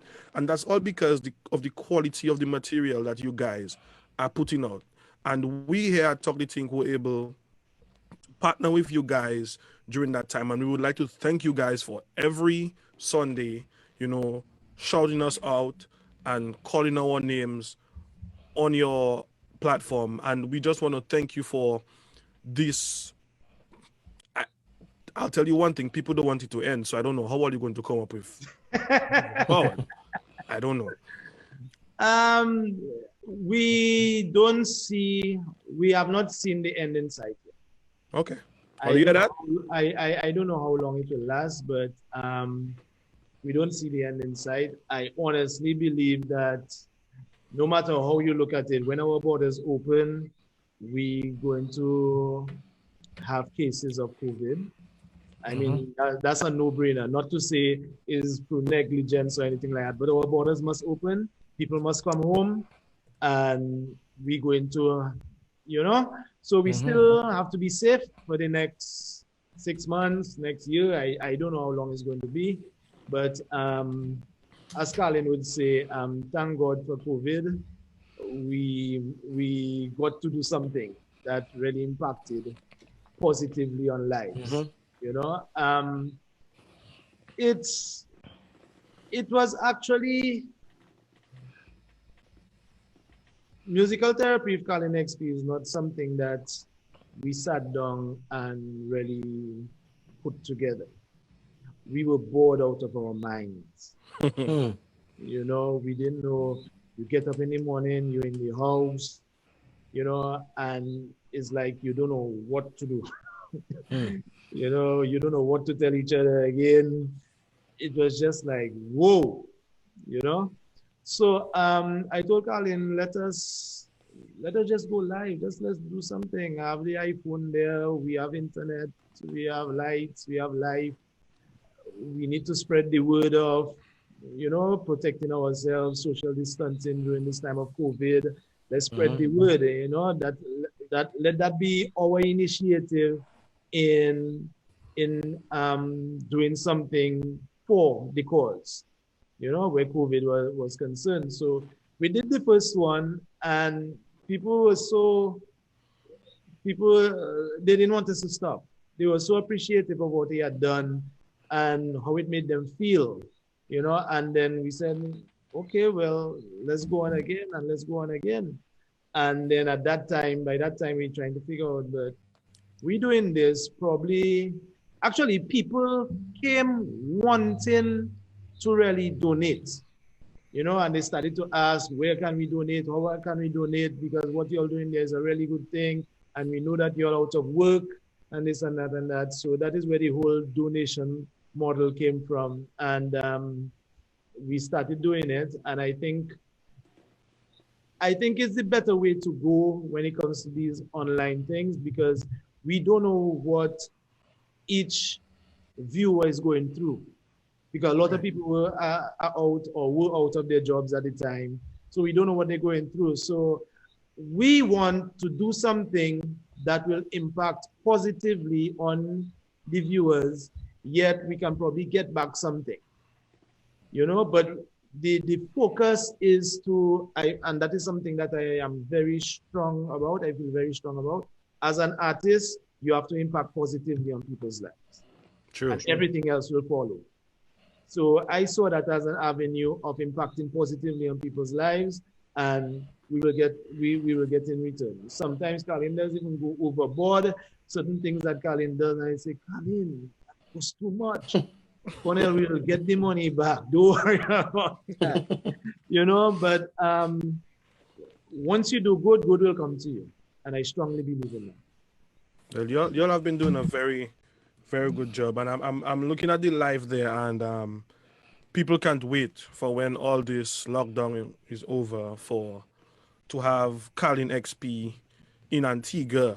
We want you all in North Carolina for Carnival, New York, Miami, everywhere.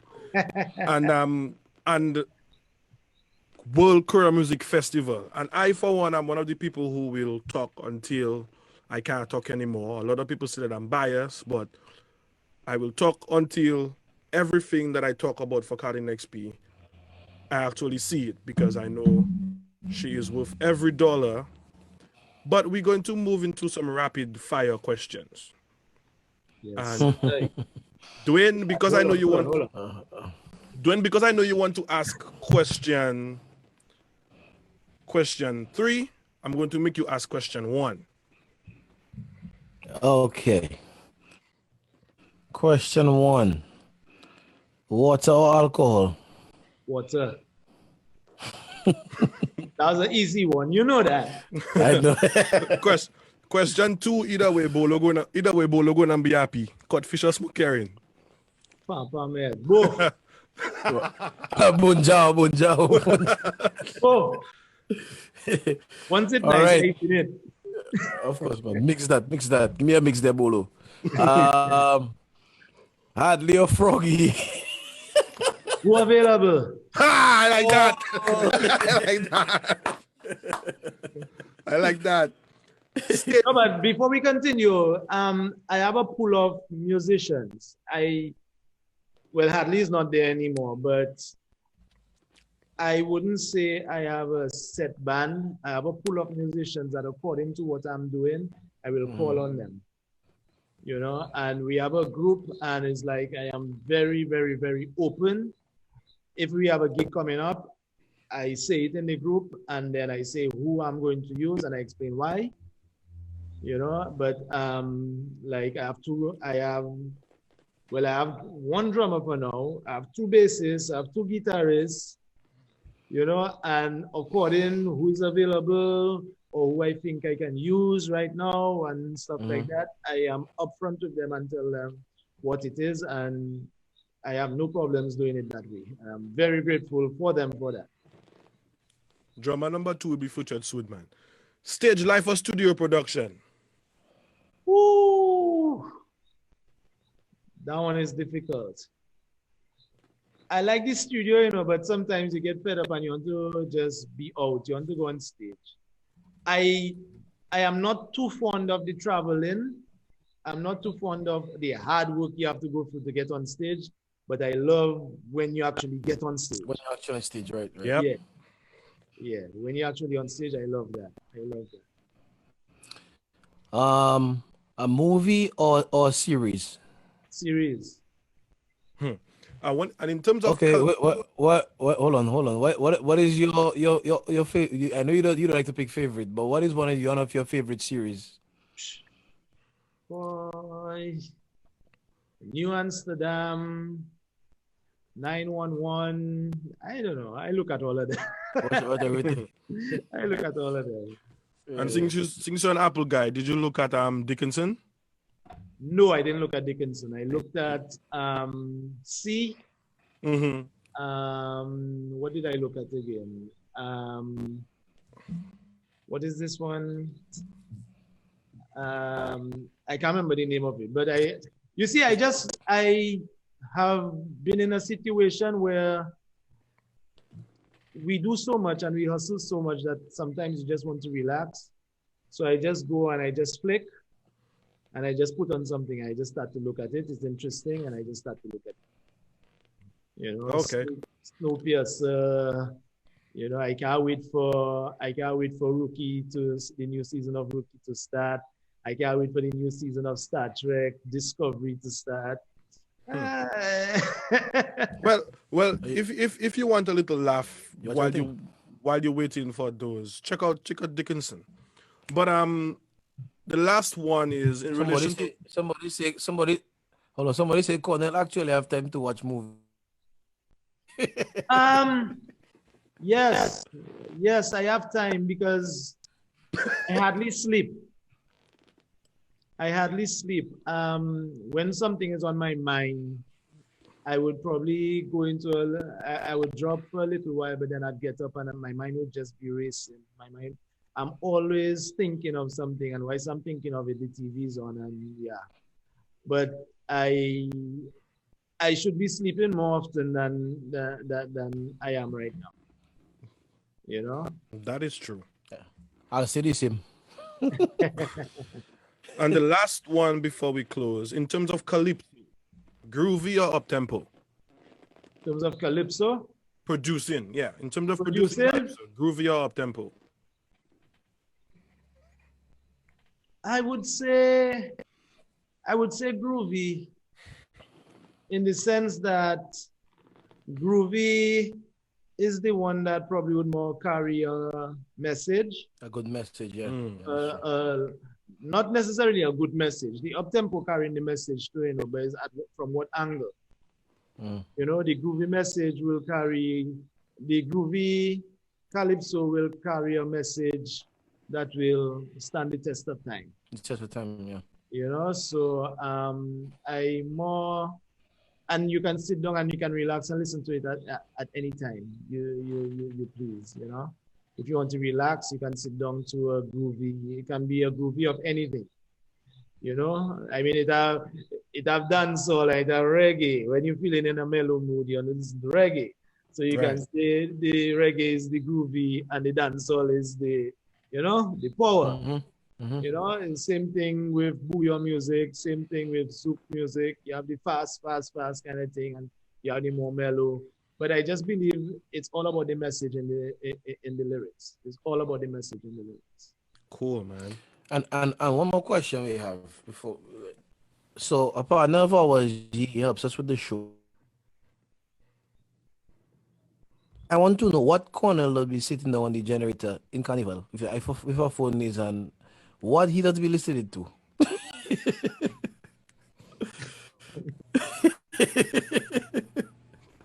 First of all, let me make that point clear. Yes, I in front of the speakers and the speakers loud. They loud. But I have on earplugs.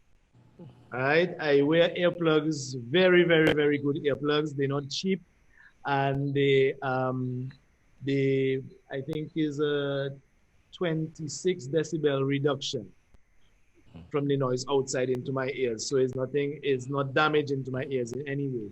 And I still get a full balanced frequency spectrum of the music coming into my ears. Basically, I just mix in the band. I'm the one who makes the band song the way how it songs, either good or bad, on the road or in the jam or wherever.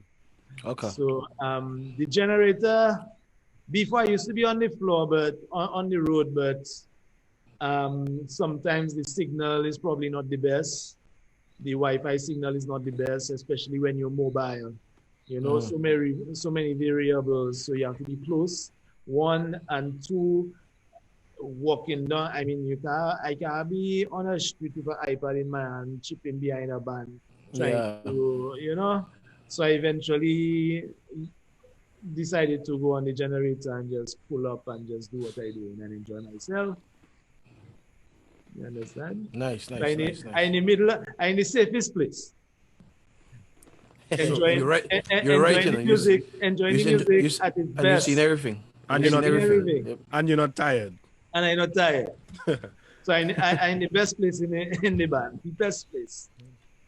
Yeah, man. Okay. So we're about to close, but there's just one thing that I would like to see Cornell do a little bit more. I'm going to put you on the spot there.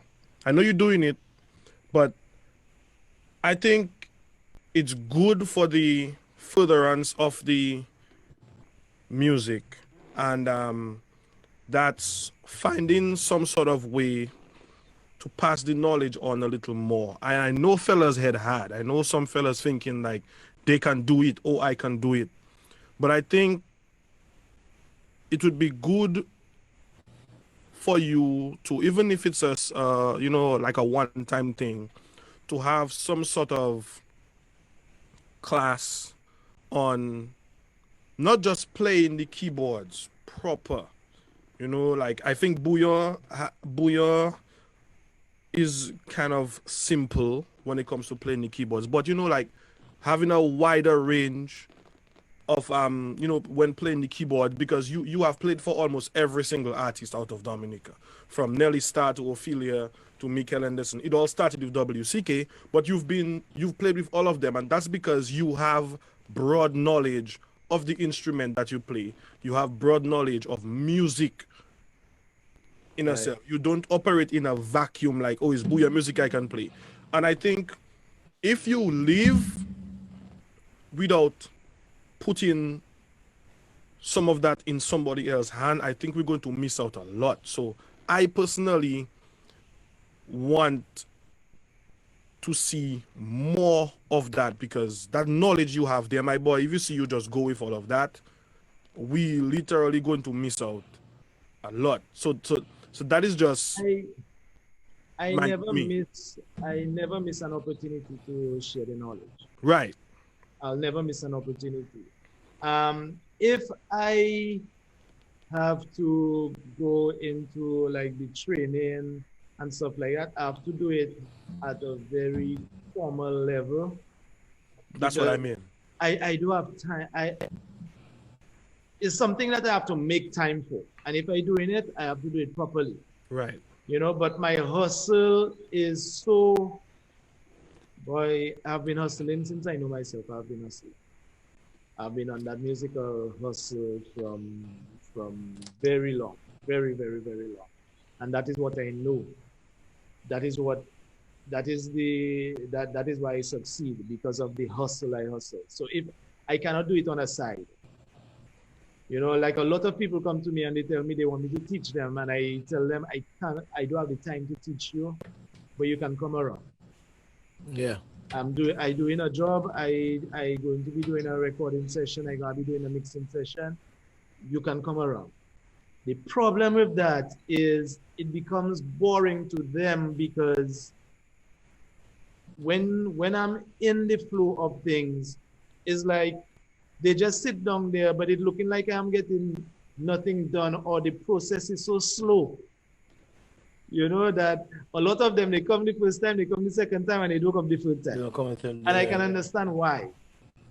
Because I just there and I play something over and over and over and over, and then I would explain to them what it is I'm doing. And then I'd go and play it over and over and over. And that is not the ideal teaching, you know, method. You understand? I have to do something, show them why I'm doing it and stuff like that. I really have to be focused on them. But because they're looking at me doing it, it doesn't really come through to them the way how I would want it to. So if I have to go into teaching, engineering, or computer, music production, software, or whatever, is something that I have to sit down and put a whole plan in place and then execute it. I think there's a market for it, yes, but I presently have this hustle that I'm doing, and I don't think that it is where I want it to be yet. That hustle presently is the Kalin XP brand. Right. Mm-hmm. You know, so I am pushing that Kalin XP brand, and sooner or later, Kalin will have to get she'll have to get management and publishing and this and that, and it would be hopefully it will be too big for me and I have to take a back seat. Yes, I'll be there, but we will have people doing it first and people putting things in place, because I mean, everything that I do is through my experiences, but it's not to say that I've gone to any university to know how to do it, you know, or any courses or anything like that. Everything that I do is based on my experience. All right. So, guys, we have come to the end of tonight's episode. 2 hours and 5 minutes long. I'm not sure if we just set a good or a bad precedent for our guests moving forward, but we wanted to take you along the journey of Cornell Phillip's musical career, not just what we always see when we talk to Cornell. We talk about WCK and we get stuck in WCK. We have gone through the entire, well, up until this point, you know, story of this phenomenal guy, musician, producer, manager, father, husband, band leader, and so much more. And we want to thank you for coming on with us. We want to thank Kalin for allowing you to give us 2 hours of your time. Kalin go, you know. Kalin said, you know, stay there, you know, Kalin go, she there. but we want to. But she watching, but she watching. She watching because she's still commenting. I think she knew that it was going to be long. Yeah, I think we low-key knew that too. I mean, when we did the thing, I say, boy, after you look at the questions, I say, boy, that's not going to be an hour now. But most importantly, we want to thank our guests, our viewers who stuck with us. They knew that we normally go for 1 hour, and even when we went way over 1 hour, they've been there, they stayed there, and we want to thank you guys for being loyal to Talk the Ting. And next week, we're going to have a Dominican-born female who resides in the United States by the name of Shardell Moore. Shardell Moore is a multi-talented. She's an artist. She is up in the United States, national television personality on television stations up here. She's an international motivational speaker. She's maybe one of the most energetic women that I've seen in what she does. And she also runs her company called Motivational More, and we will get more into that. She is from Grand Bay. So, a lot of talented people coming from Grand Bay, yeah? Dwayne, smile. So look out for our episode next week with Miss Shardell Moore. And again, thank you guys, and until next time, see you soon. Good night. Have a Good night, everybody.